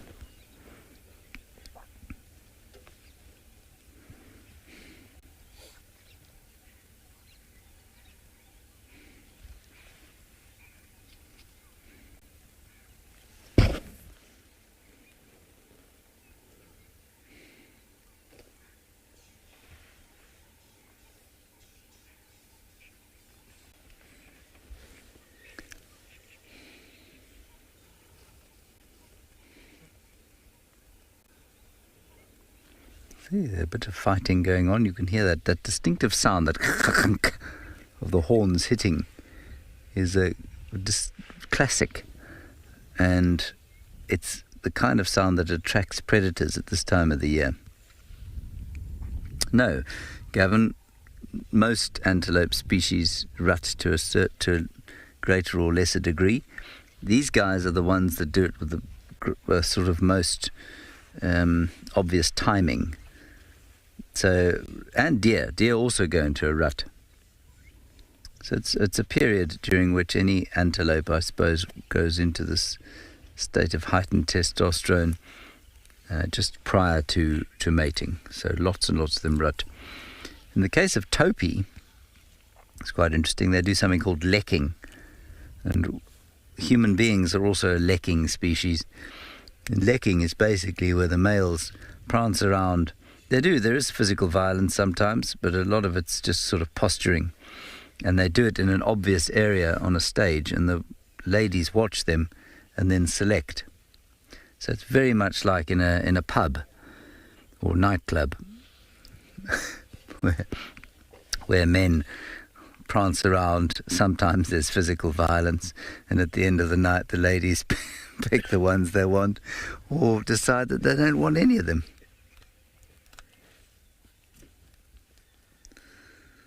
That's called lekking, not rutting.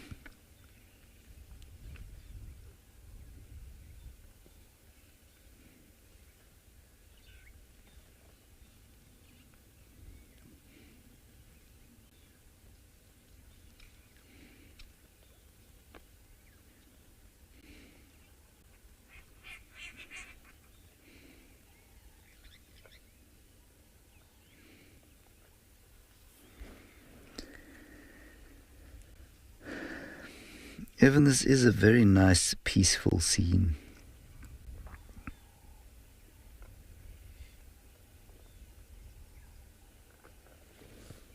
Except for the two impalas that are now rubbing horns against each other. For them it is not peaceful. For them they are thinking about how to inflict violence and pain on one another in order that they might successfully claim a harem of ladies.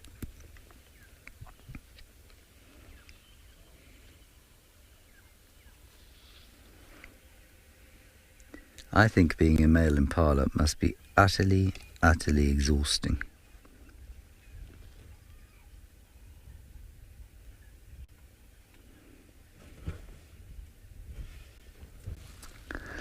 Right, before we move on from here, a nice comment we've had from ex-Ranger in Australia, who says that in Australia, I don't know if this is how he speaks, but this is how I'm going to do it. There is something called the gimpy, and it's a plant, and it's apparently reportedly so awful, causes such pain, that one bloke shot himself because the pain was so severe and long-lasting.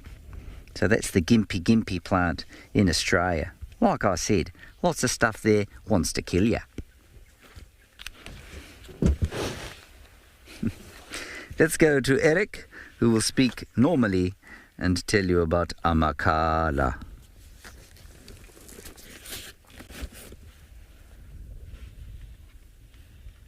Amakala, Amakala. Thank you, James. So we had a little bit of excitement. We found some lion tracks. We started following these lion tracks until these lion tracks led us into an area where we technically not allowed to drive at this point. So the way it works, on Amakala we have green roads and then we have black roads. Green roads obviously is a good thing. It means that those are roads that we can drive on no matter the conditions. Black roads, however, are wet, sludgy roads that are actually very dangerous to drive on, and can damage vehicles, can also damage people as well. So we are not allowed to drive on black roads when it rains. The ecologists will say to us, okay, you're only allowed to drive on green roads today, or they will say green roads and these black roads you can drive, or green roads, or all roads open except for these black roads are closed. So unfortunately, most of the black roads are closed, and that female lion walked into a black road area, which is not necessarily what we wanted, but it is what it is. But still very cool to be able to have seen lion tracks and to go through the whole process of tracking her. I mean, we followed her for what feels like probably about 3 to 4 kilometers until I lost her tracks, heading in a direction where we weren't allowed to go. But it is what it is. This is nature. This is how it is. I'm sure we will get them at some stage, but it's good. I mean, she was walking up along top the ridge line. I'm assuming she must have done a fairly biggish round trip, because if I'm not mistaken, where they were was sort of towards just east of the center of the basin. And, well, obviously this ridgeline is on the far western side of the basin. So, she did a decent amount of kilometers. And somebody also reported some tracks not far away from here, which actually further west. So it's possible she may have done an incredible distance.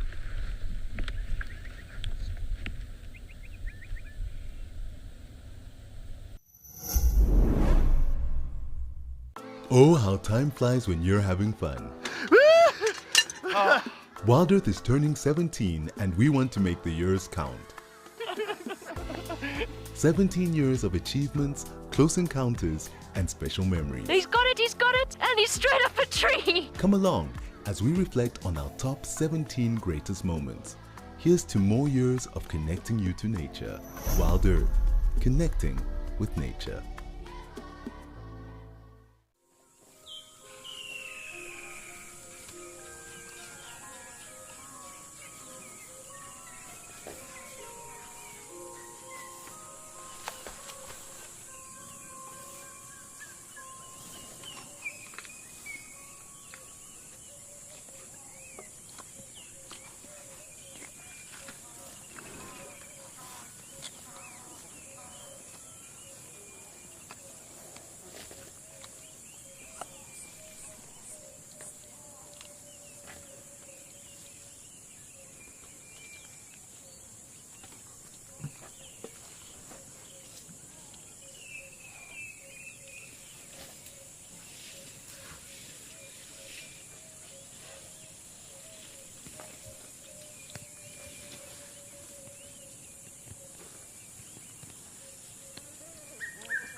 Yuri, no, I definitely don't.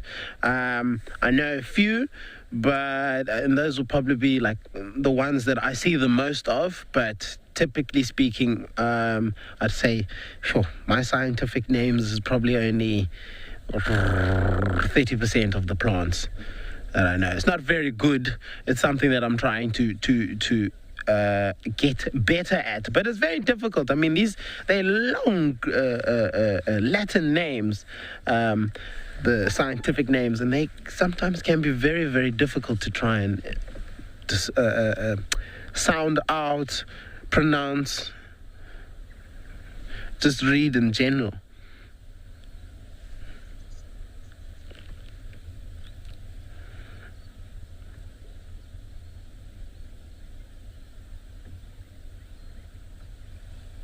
No.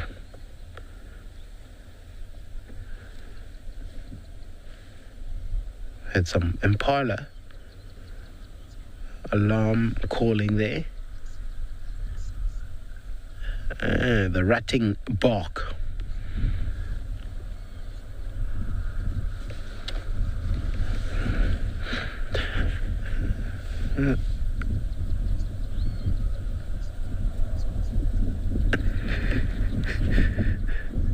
Not too sure what's going on behind, or not behind us, to our west. And there's definitely some impala not happy with each other, as we could hear the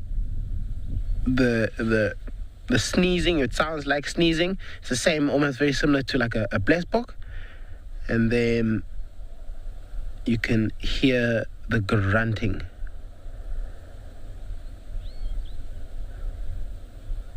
They're definitely chasing each other around.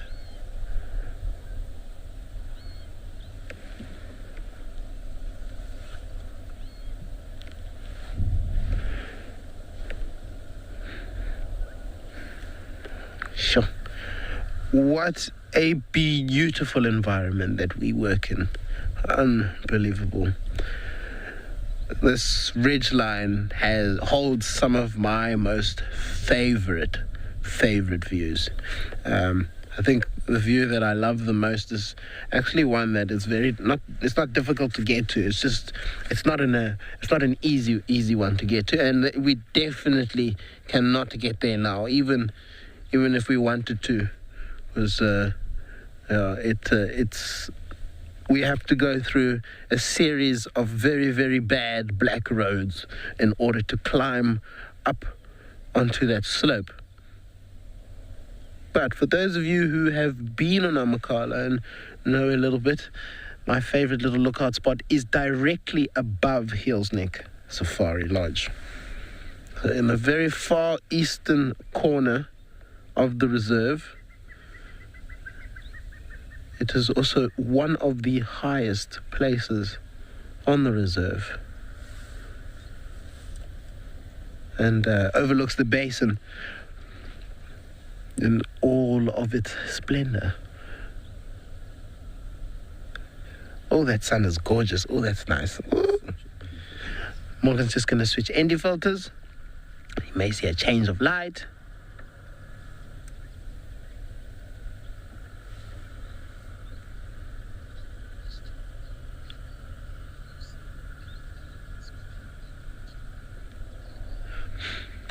Gabby, not today, but if you look center screen right there, that is what we call an elephant footpath, because yes, they climb up and they climb down it. We've seen it on 3 occasions.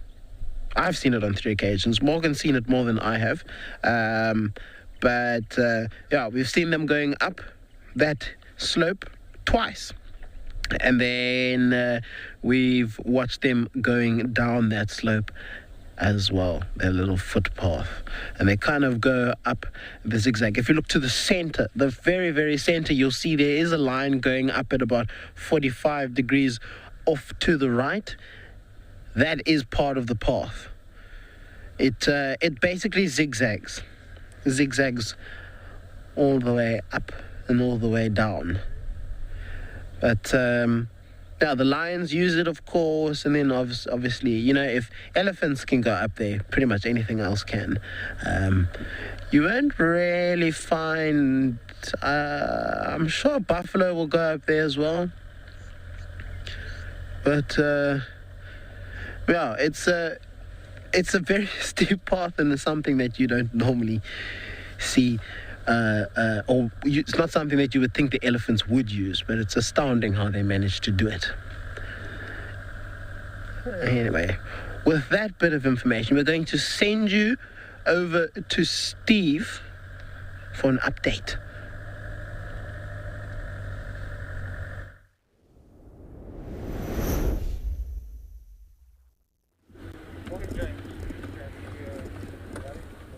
Thanks, Eric. Nice to we've come back to Djuma, everybody, by the way. We left our herd of wildebeest to themselves, and we're now just slowly moving along our southern fire break. Oh, we got a tree that's fallen over. Looks like we've got 2 trees. This last bit of rain that we had, the storm, was obviously really happening, because goodness me, we've got broken trees all over the place, and something's telling me that this is not the way we're supposed to be going. What do you reckon, Cam? Should we just drive over it? If someone's... The road is shut. That's it. No entry. You shall not pass. We shall if we want to, but I don't foresee us moving this stump. I don't foresee us moving the stump. So bring your machete. No. And the one over there looks a lot more alive than this one. Well, when I say alive, a bit more densely compacted. But yeah, lots of rain comes, lots of trees that have broken and fallen down.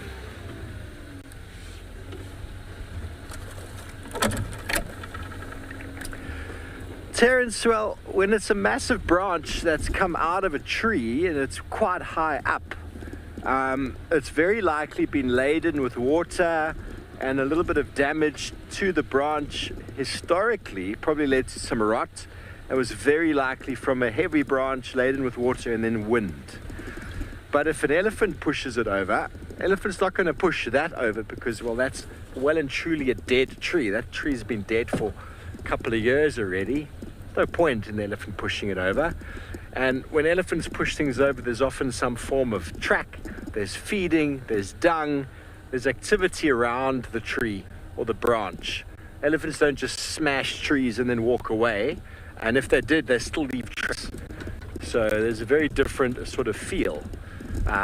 You've probably noticed when you're in your cities or in the garden and you get big windstorm events and you get these big branches that just break quite high up. Very good example of wind. Wind plays a massive role in the damage of trees, the shaping of forests. We don't always know how powerful the wind is until you go out and see the devastation created on the landscape. But not to say that the elephant wasn't responsible for some of the damage inflicted a time before that led to the tree weakening. If you do have trees in your garden or your city where you come from, very unlikely it was created by elephants, the weakening though. Some other form of insect attack gotten in through some other form of damage. If you're still with us at the end of this junction, I'll show you exactly what I mean. There's a big branch that fell down and there's no way that that was caused by an elephant.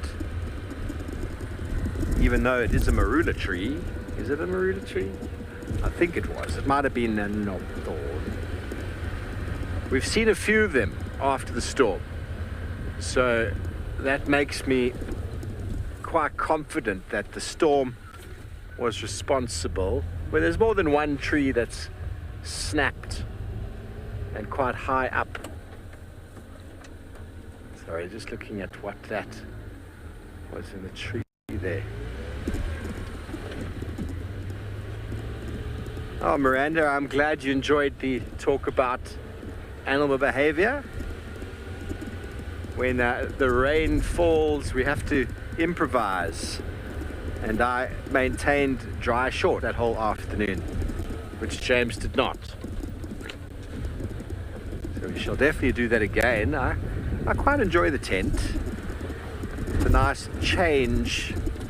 I'd rather be in the tent than drive around in the rain that's cutting into my eyes, to be honest with you. Much rather do that.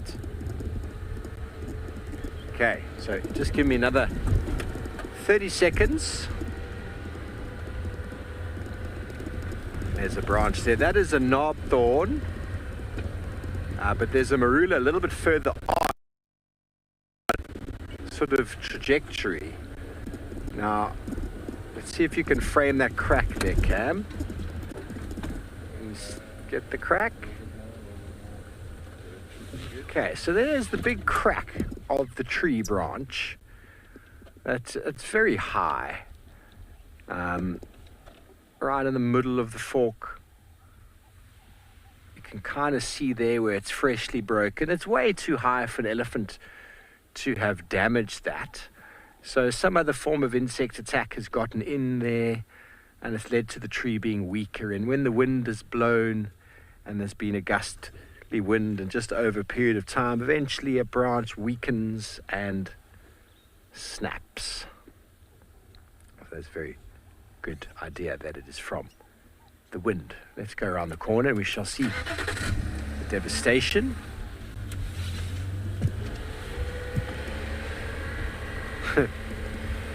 Jeremy, well, Dewey, unlikely that he would have climbed up a tree like that, but I hear your point. Dewey is quite... See, I mean, here again, these little branches here that have been moved out of the road, these have not been... There's the branch at the back.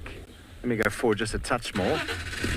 I mean, just around us here must have been some sort of cyclone, because dead tree here, branches there, dead branches there. These have all fallen down from the tree quite high up. And if it was an elephant, and the elephant had done this damage, well, then the elephant would have done some feeding. You would have actually have seen bark and things would have been physically munched and eaten. There would have been tracks here, and the plant would have been to a degree harvested. But the tree at the back, you can see where the branch broke. That branch has come from really high up. Lots of branches here, big branches as well. And even behind us, there's a knobthorn that's fallen over entirely. Sometimes that's to do with the ground being very, very wet, the roots not being able to get enough deep purchase. And when the ground is wet, combined with a heavy, dead wooded tree or wet tree, and the wind comes along at just enough impetus to cause certain trees to completely uproot.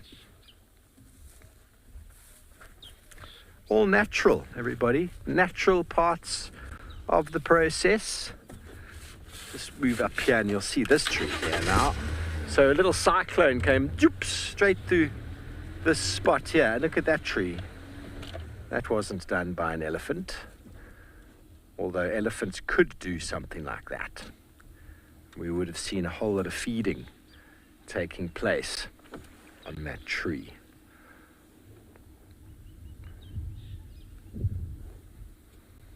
Very good.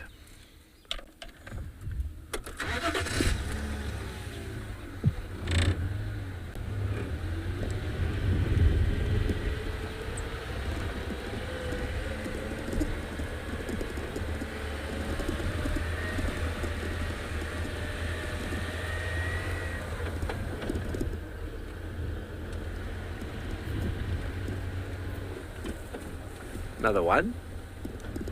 Another big stump.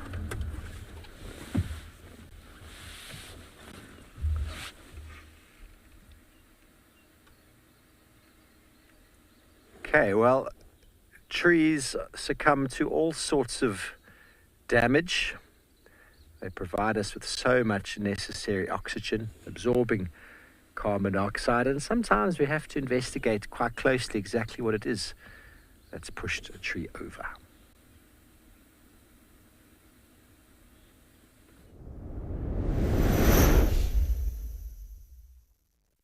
Oh, knobthorn tree, what happened to you? Over there, everybody, you can clearly see that the roots have been pulled out of the ground.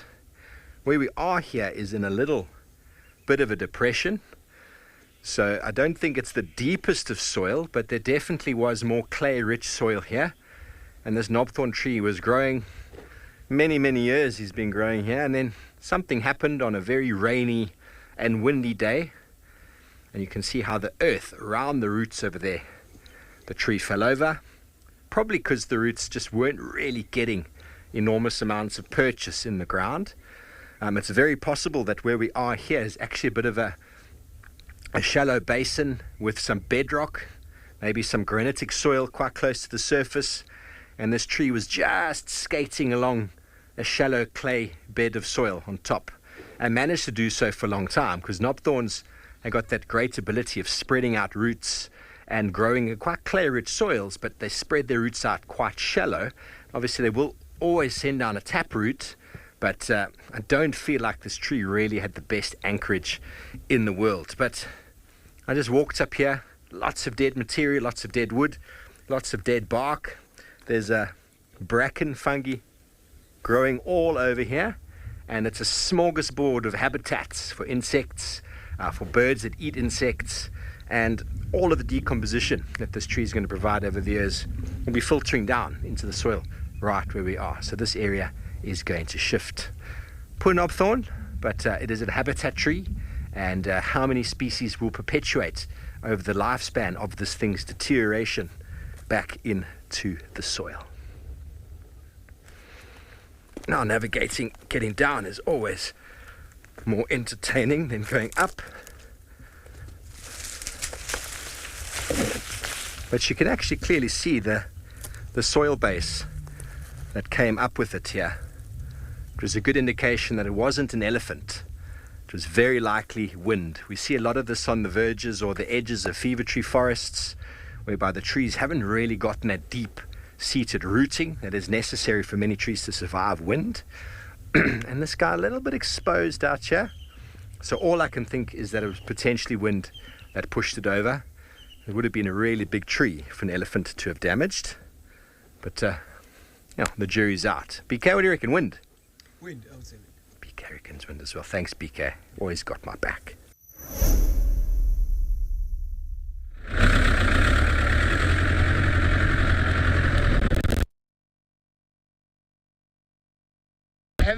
Now we've moved on from our little perch spot. We've gone on to a bit of a rougher terrain. This is more of a rocky outcrop. But, sorry, I was just seeing another animal down there. It's more of a rocky outcrop, sedimentary rock this is. That's all been obviously compacted together. There was a bit of sand on here, and it's all been eroded and taken away with the water. And that's the one problem that we do have, is we struggle with erosion. A lot of sandy areas and a lot of areas where it rains very hard, sand gets moved from one place to another, and most of the time it gets taken out of a place where we need it in order to make our roads a little bit smoother, and it normally gets deposited in a place where you don't really want it.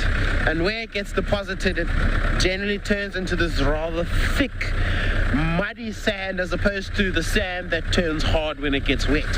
So when people drive into it, they get bogged or they get stuck. Not necessarily ideal. But so you may see it may get a little bit bumpy. But we are also at the place, I mean, we were directly across that side, looking down this way, and I got the question, obviously, do animals go up and down the ridgeline? And they do. The actual spot is just here, where they do go up and they go down. There's another one further around the corner, over the slope a little bit, where there's another almost elephant path that the elephants do use to go up and down. We will find that the lions will use that more than this path down here. I don't know if it's because they think they're going to bump into elephants when they go down that path, or if it's just too steep. I don't think it's too steep. I mean, the elephants do it, so. And if the elephants, I mean, generally they sort of top heavy, so if they go down too quickly, or if they don't take their time going down the hill properly, they'll actually end up toppling over. And if you topple over on a slope like that, you're not stopping until you get to the very, very bottom, which will most likely be fatal to an elephant. It's fatal to anybody who falls and tumbles down here. And obviously the elephants are pretty big, so gravity is going to pull them down, and any trees in the way, shame, it's actually quite sad. But most of the time they're actually very clever, and they go down slowly in a zigzag. I've seen it before when an elephant has tumbled. Most of the time it's being caused by very, very slippery and wet roads where they slip and slide and they just lose control. See, the thing is, elephants don't have an ABS system, so they can't just brake when they need to. Whereas the cars, we do, and that's what prevents us from slipping and sliding all over the place too much, especially on downhills.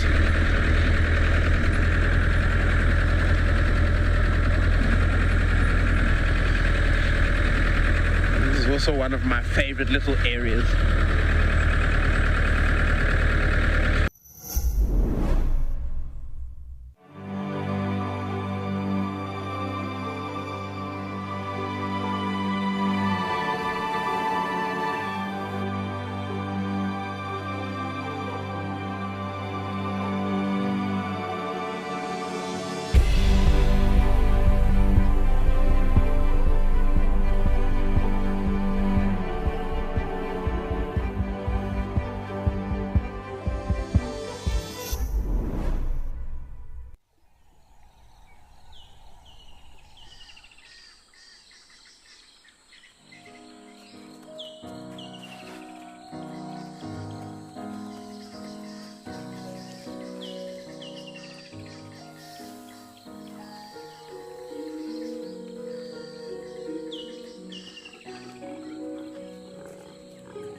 Now, for those of you who've just rejoined us, we've done an investigation of this magnificent poo here.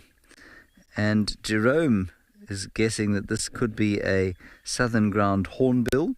No, I don't think it's a southern ground hornbill because they would leave an obvious track on the road here.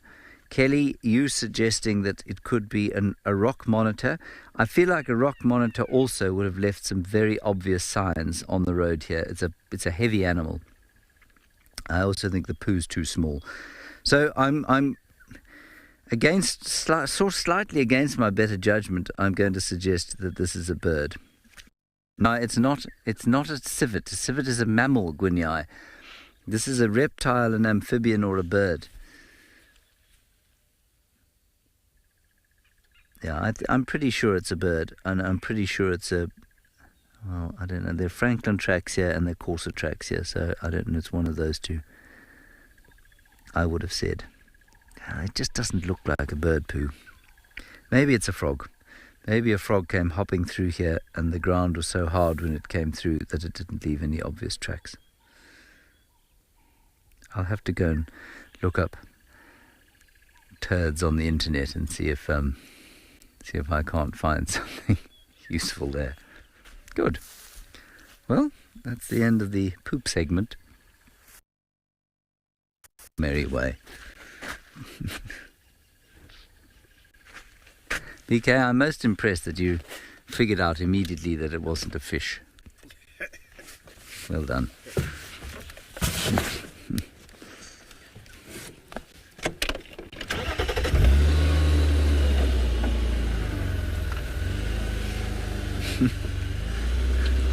A fish. Because fish live in water. Very good.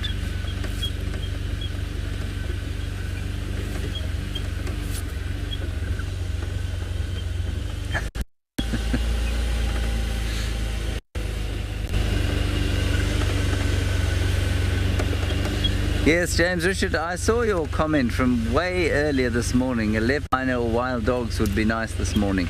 And I agreed with you. Unfortunately, we have failed to find you said. But we have got you some delicious looking, but probably quite inedible bracket fungus. At eye level, no less. Not often you get them at eye level, everyone. So please do give credit where credit is due.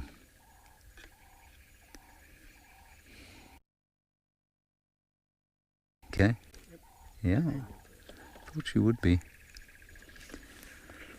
So this fungus has managed to get into the tree because the bark is gone and the wood has been kind of exposed but also drilled into by lots of insects, and that means that funguses can get in. Benji, I don't know if it's edible. There are species of bracket fungus that are edible. I don't know if this one is. Bika, would you like to try it? No. That is the correct answer. No, you would not like to try it.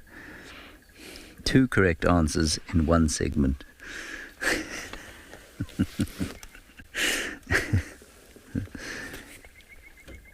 Oh, lovely call of the orange-breasted bushshrike there.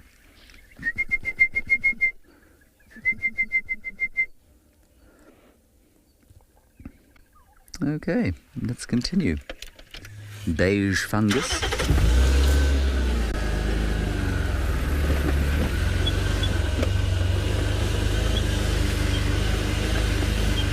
Yes, I'm sure you do. You get the most interesting search history when you're watching WildEarth. I'm sure that the algorithms are deeply confused by many of the searches that some of you make. And in fact that most of us make. I got to tell you, you know, we talk a lot about the algorithms and we talk about the genius of modern technology and how, you know, your phones are listening to you and that's how they know what to advertise to you. Well, the other day on YouTube, I was actually searching for, I can't remember what I was searching for, but they play you the adverts that they have selected based on their genius algorithm that knows exactly what you want from the world. And this mountain scene appeared on my screen and I thought, oh, well, that's interesting. And there was a sort of map and this deep voice talking, and I'm sure they'll play it to me again because they'll play it to me ad nauseum. But it was for designer expedition underpants. And I don't know why YouTube thought that I would be the sweet spot for buying designer expedition underpants, specially contoured, so that I would be able to walk long distances without chafing myself. I find myself deeply confused. Anyway, so it was that I was offered something called Omni underpants. I don't know if anybody has experience of Omni underpants. Maybe you do. There we have got a crested francolin and a Smith's bush squirrel, both of which have now absconded.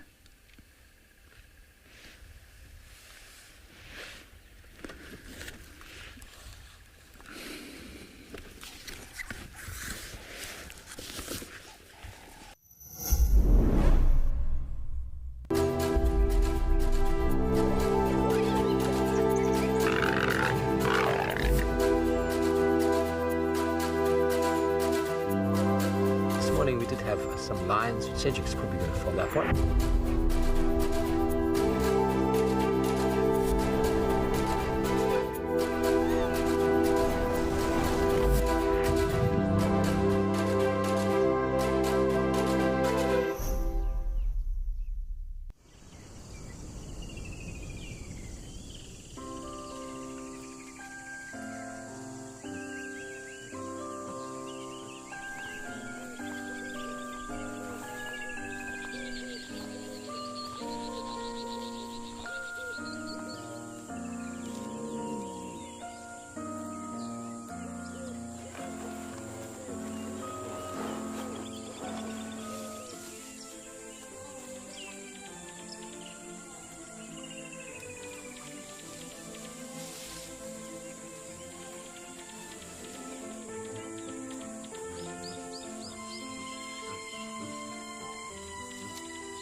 Well, the bush will always remain a mystery. Sometimes we don't have to know what it is.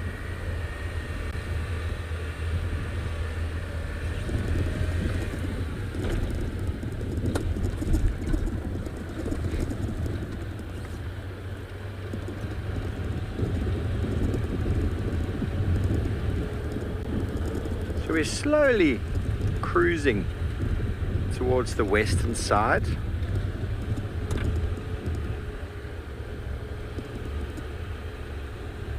Yeah, Sally indeed. Who dang it? WildEarth scat identification app. Who scat that?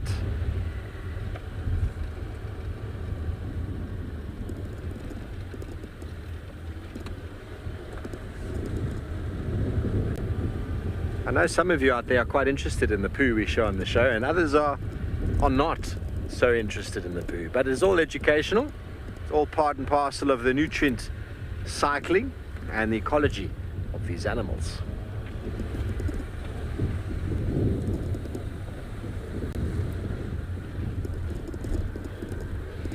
Welcome back live, everybody.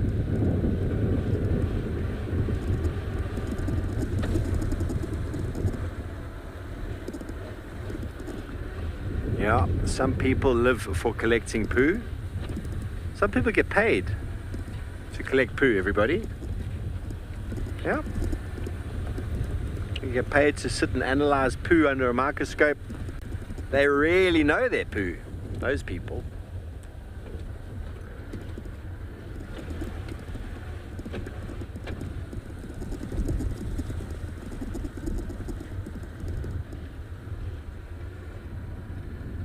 Tracks and signs are fascinating.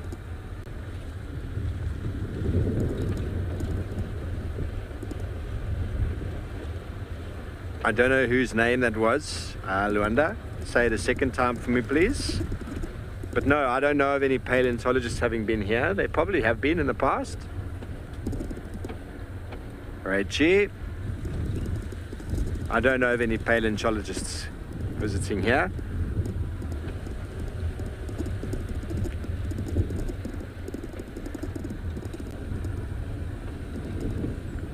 Spent time with them in the Kruger. Oh, hello. Was a groundscraper thrush for half a second.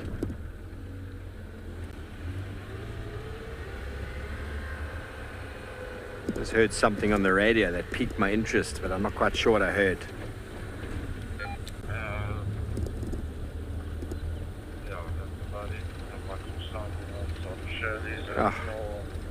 These guys come on from the west and give us this whole update about what's happening over there, and it's really not helpful for us because, well, we can't go there. So knowing who's doing what over in the far west of Simbamili really does not impact my day. If anything, it just makes us a little bit envious. Little bit envious.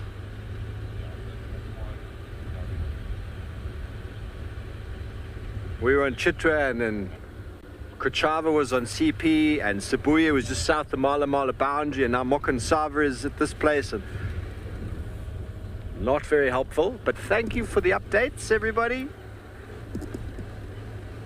There's great game viewing in the northern Sabi Sand if you can get it on the property that you have traversing for. Otherwise, it can be pretty quiet. We have quiet mornings. But I mean, James and I kicked off yesterday morning with a bumper of a start. You can't expect that to happen every day. But the show is not over yet. We are heading up this road, and we will find something shortly.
Are you still there, Luanda?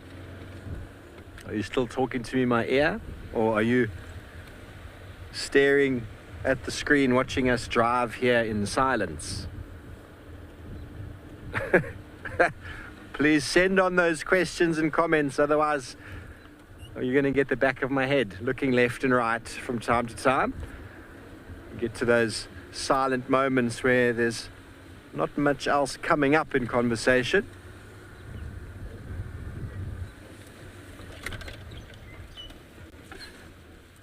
There we go, we'll show you a bird up in the tree. There we go.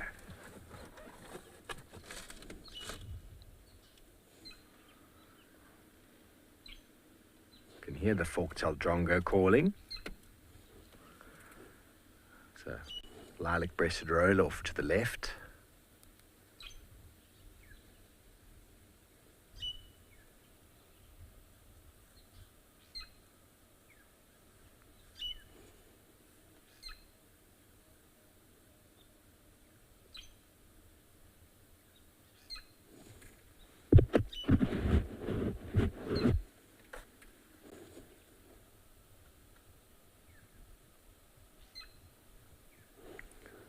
Always a good idea to stop for bird, Sandra. We do try. And the grey hornbill has decided to just chase everybody out the way. He's going, what's happening over here? It's got everybody so excited. Starling came in behind.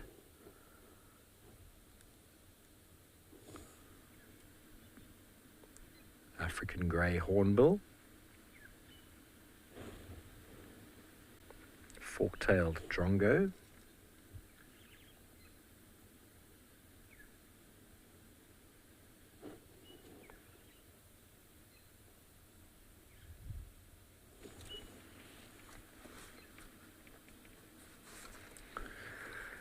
Annalie, the spurfowl and Franklin droppings don't look very much like that drawing. The guinea fowl does, though.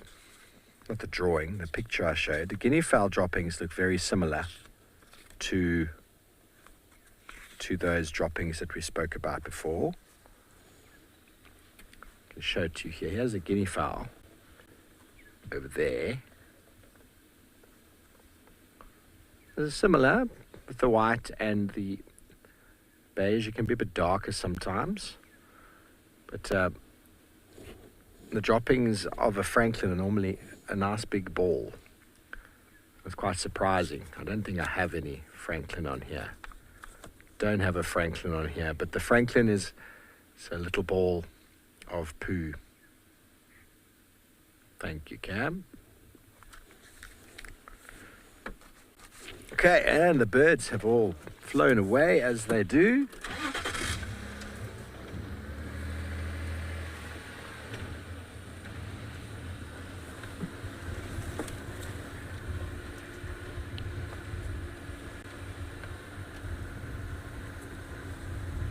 Okay, while we continue our search, let's go check out what's happening down in Namakala.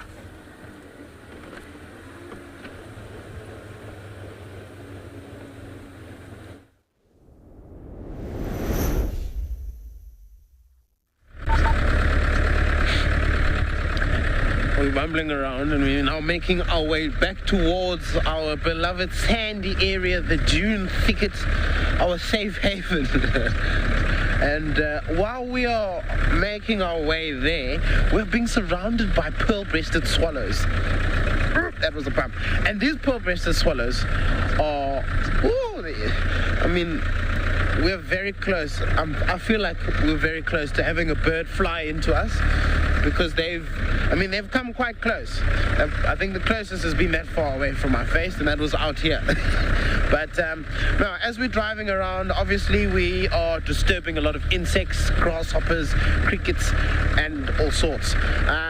These guys are snatching them up as we go, and you may be able to hear one going tip, tip, tip, tip, tip. That is a juvenile. You must have heard him there. That juvenile is very hungry. So obviously parents are flying around us and they're catching all the bugs and stuff like that, but the juvenile's following them because, well, he also wants a meal, and mom and dad must be the ones to feed it to him. He's too lazy to feed for himself. Ooh. There goes a big bird of prey. What are you? Look like a goshawk of some form. Maybe an African goshawk? I'm not sure. Took off very quickly. Anyway, now that we are back in the western part of the reserve, I feel like our bird life is going to start picking up. Not that when we're in the basin it's bad, it's just different types of animals, different types of birds live in the basin area as opposed to the thicket area. You'll find more larks that side. Your grassland birds you'll find there. Here we've got a lot of the thicket birds. So a lot of your southern bobos, your bokmakiris, your mouse birds.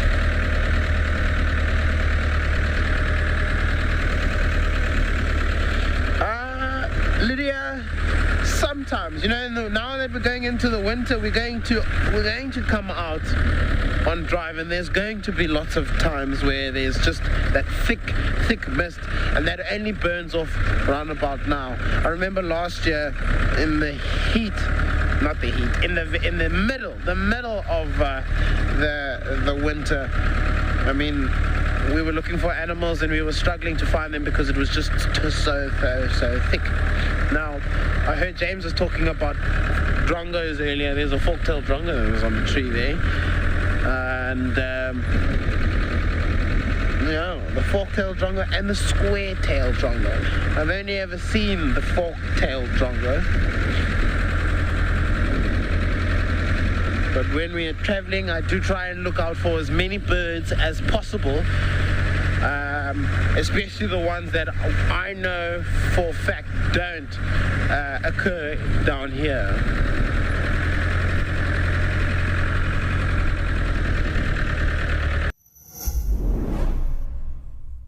Fancy playing safari snaps? Or showing off your photo skills in fun competitions? How about sneak peeks of our brand new camera spots and live chats with fellow Africam fans? Well, Africam All Access has got your back. Just head to Africam's YouTube channel, hit the join button and select Africam All Access. You'll unlock Africam premium website perks and all the VIP benefits of our YouTube memberships.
Smell something very interesting now. it's probably very unlikely, but it did smell like something going off on the beach, like a red bait or a dead fish or a pod or something. But there was definitely a fishy smell and sand. Could have just been the decaying matter on top of the soil. We spoke about seeing a lot of that foam on top of the puddles when we were driving around beginning of the week. The black foam on top of the puddles is actually matter. It's organic matter that has dissolved or decayed and is being held in the water, or dissolved by the water. Quite often that's also a lot of the reason why water will turn that dark, not black, but that dark brownish color. If there's foam on top of water, don't drink it. It's not good. There's definitely some form of chemical or some form of reaction in the water that is not good, and it may make your stomach upset. However, if you don't see any bubbles, safe to drink. This is with flowing water.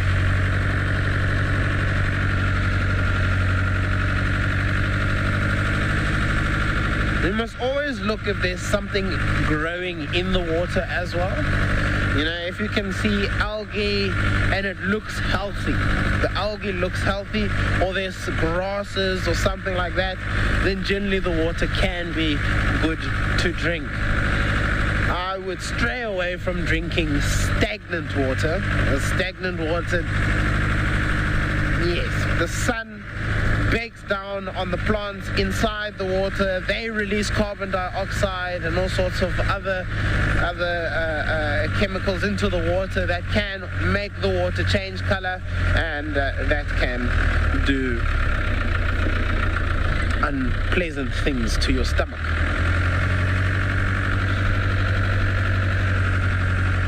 It would be nice if we could have like a freshwater stream in Amakhala or something like that. That would be pretty cool.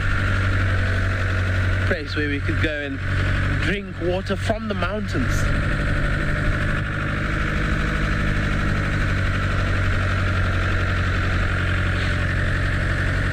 I heard something about Eric and Morgan smelling good. I think that's right, from Jive Bunny. Hope? Oh, hold our nose. Oh, yes. No, we will hold our nose. That's unpleasant. Oh, my goodness, we're hitting all the angles today. There's a very, very eroded part of the road there. See, the thing is, when it comes to fishy smells, I actually enjoy fishy smells. I don't know. I think it just comes from my love for fishing and being on the beach. It's disgusting, I know, but boys will be boys. Oh, very, very quiet around the dune forest this morning.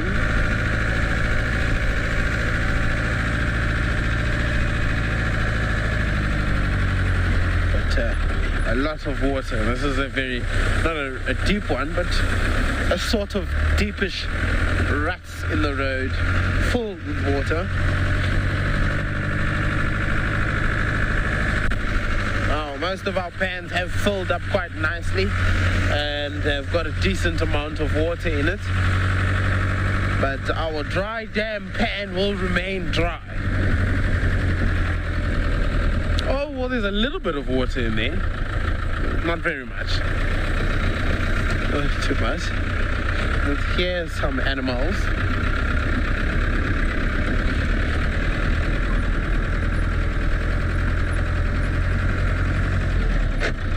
Got some red hartebeest. And where's going to be our best view?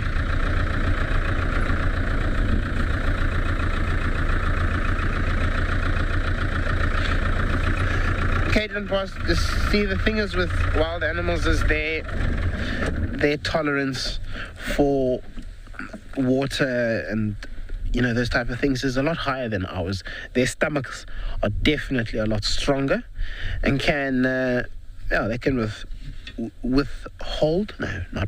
withstand a lot of, I wouldn't say abuse is not really the word, but they can withstand brackish water, polluted water that's not necessarily healthy for humans. What are you guys doing? So we've got 3 red hartebeest here. We've got one that's sitting down over there, and then there's another 2, and it seems that they are having a bit of a tussle. That one lying down is just soaking in a bit of the sun here.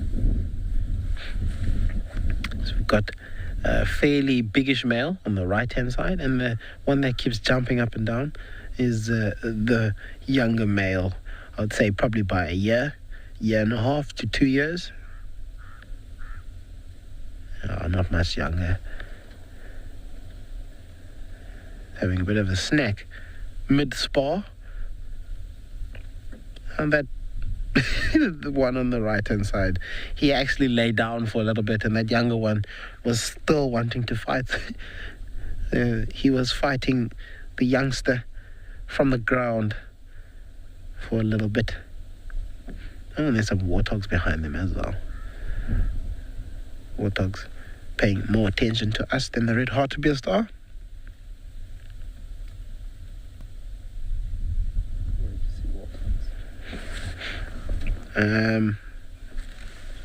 To the far right here. I thought, why must that bush be there? Okay, I suppose, why must the warthog be behind the bush?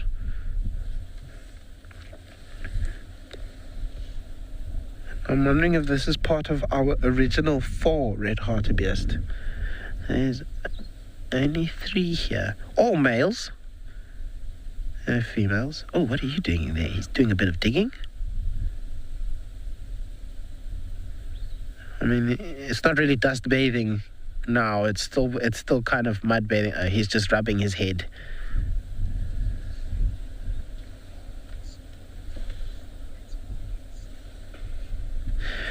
Jean, they will spar to strengthen the bond between each other.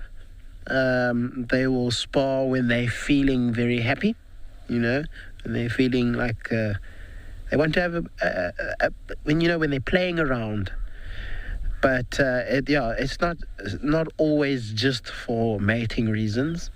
Obviously, these guys, they're not going to be mating with any females. Well, not today. Probably not tomorrow or the day after that. So their reason for sparring is basically just strengthening those muscles. It's the same reason as you see cheetah cubs and lion cubs chasing each other and pouncing on each other. They may not need those skills now, but they're going to need to have them fully developed when they get to an adult size.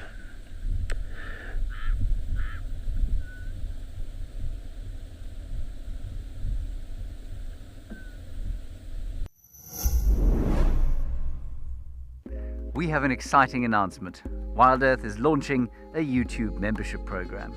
For a nominal monthly fee, members get an ad-free channel, prioritized questions, early access to videos, and many more perks. You'll get fun features like badges and emojis that'll make you stand out in the chat.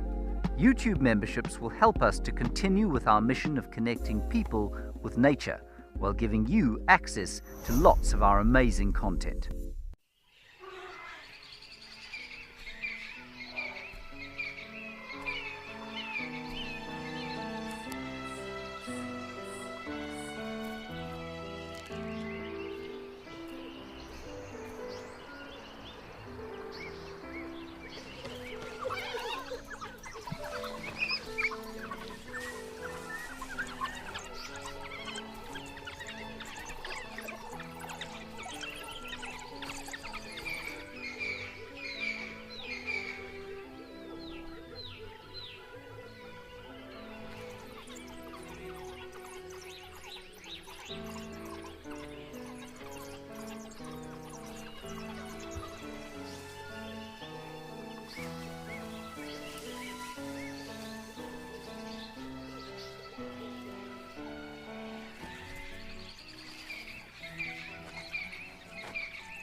We're going to go straight to the beach and dip my toes in the ocean.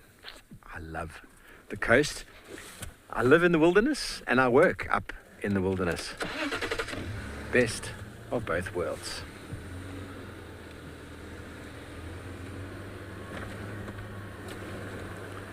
Okay, so this road, Ingwe Alley, is a great one. It follows this drainage line. It's got lots of these little pans. It's a great spot for animals to hang out. And we'll see what we can find along this route. Another little pan, another wallow.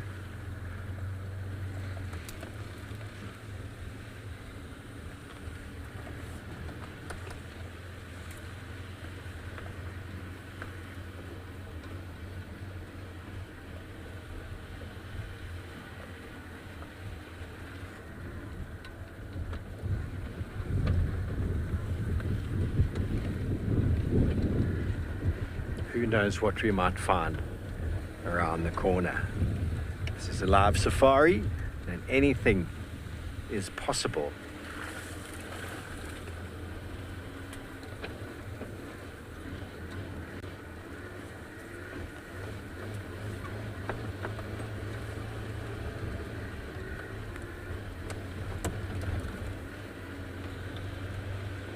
We've done a large loop around the northern boundary. We've done the entire northern boundary today, and we only found tracks of the one young male lion which disappeared, and that's all there's been. I'm afraid there's rumour of one buffalo bull stomping around Djuma, but I didn't find him either. And so today, along with the clouds, things have been a little, shall we say, dim? No, not so much dim as quiet, just a little quiet. After yesterday, that's okay. But there was always this afternoon, and the next day, and the day after that, and the next day after that. BK, here is a Nyala, if you can believe it.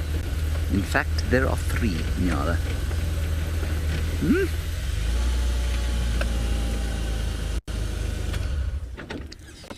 Good afternoon. Good morning, sorry.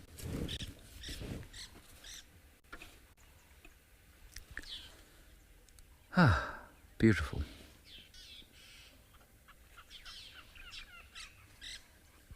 Lovely quiet. Grey go-away birds. Starling shouting. Nyalas just checking out every bush that they go towards, because there could be something lurking there that wants to eat them. I'm glad that doesn't happen to us, BK, when we go and get our breakfast burgers. Well, Caitlin Boss, thank you for staying for this last-minute sighting. My sightings have been rather few and far between today, so thanks for joining us for the final one of 2 or 3 Nyalas.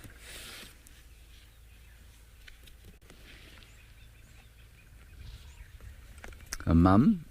That's quite interesting, this makeup, actually. I'm sitting here being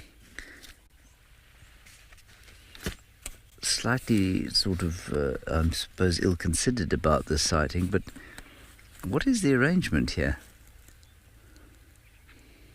You think they're a year apart with their mum? They might be, you know. Could be a... Yeah, I think that's exactly what it is. I think it's 2 youngsters and a mum, and they're each a year apart. Shiv, you say, doesn't matter if it's quiet, it's just nice to be on safari. That obviously is the completely correct attitude to have when you're on safari. Can't be leopards dripping from the trees every day.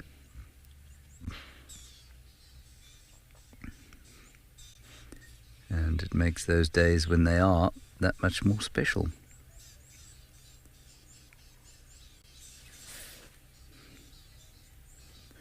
And here's some sounds of human habitation. There's some modifications going on to the landowner's camp. Probably going to move on now, hey BK? I think that's sighting has come to an end. 3 nyalas.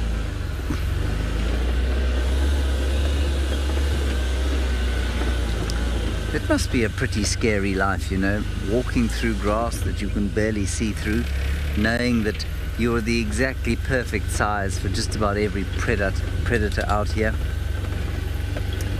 Laura Moore, you'll say thank you to the team. It's our pleasure. It's us who thank you for watching and for taking the time to get hold of us.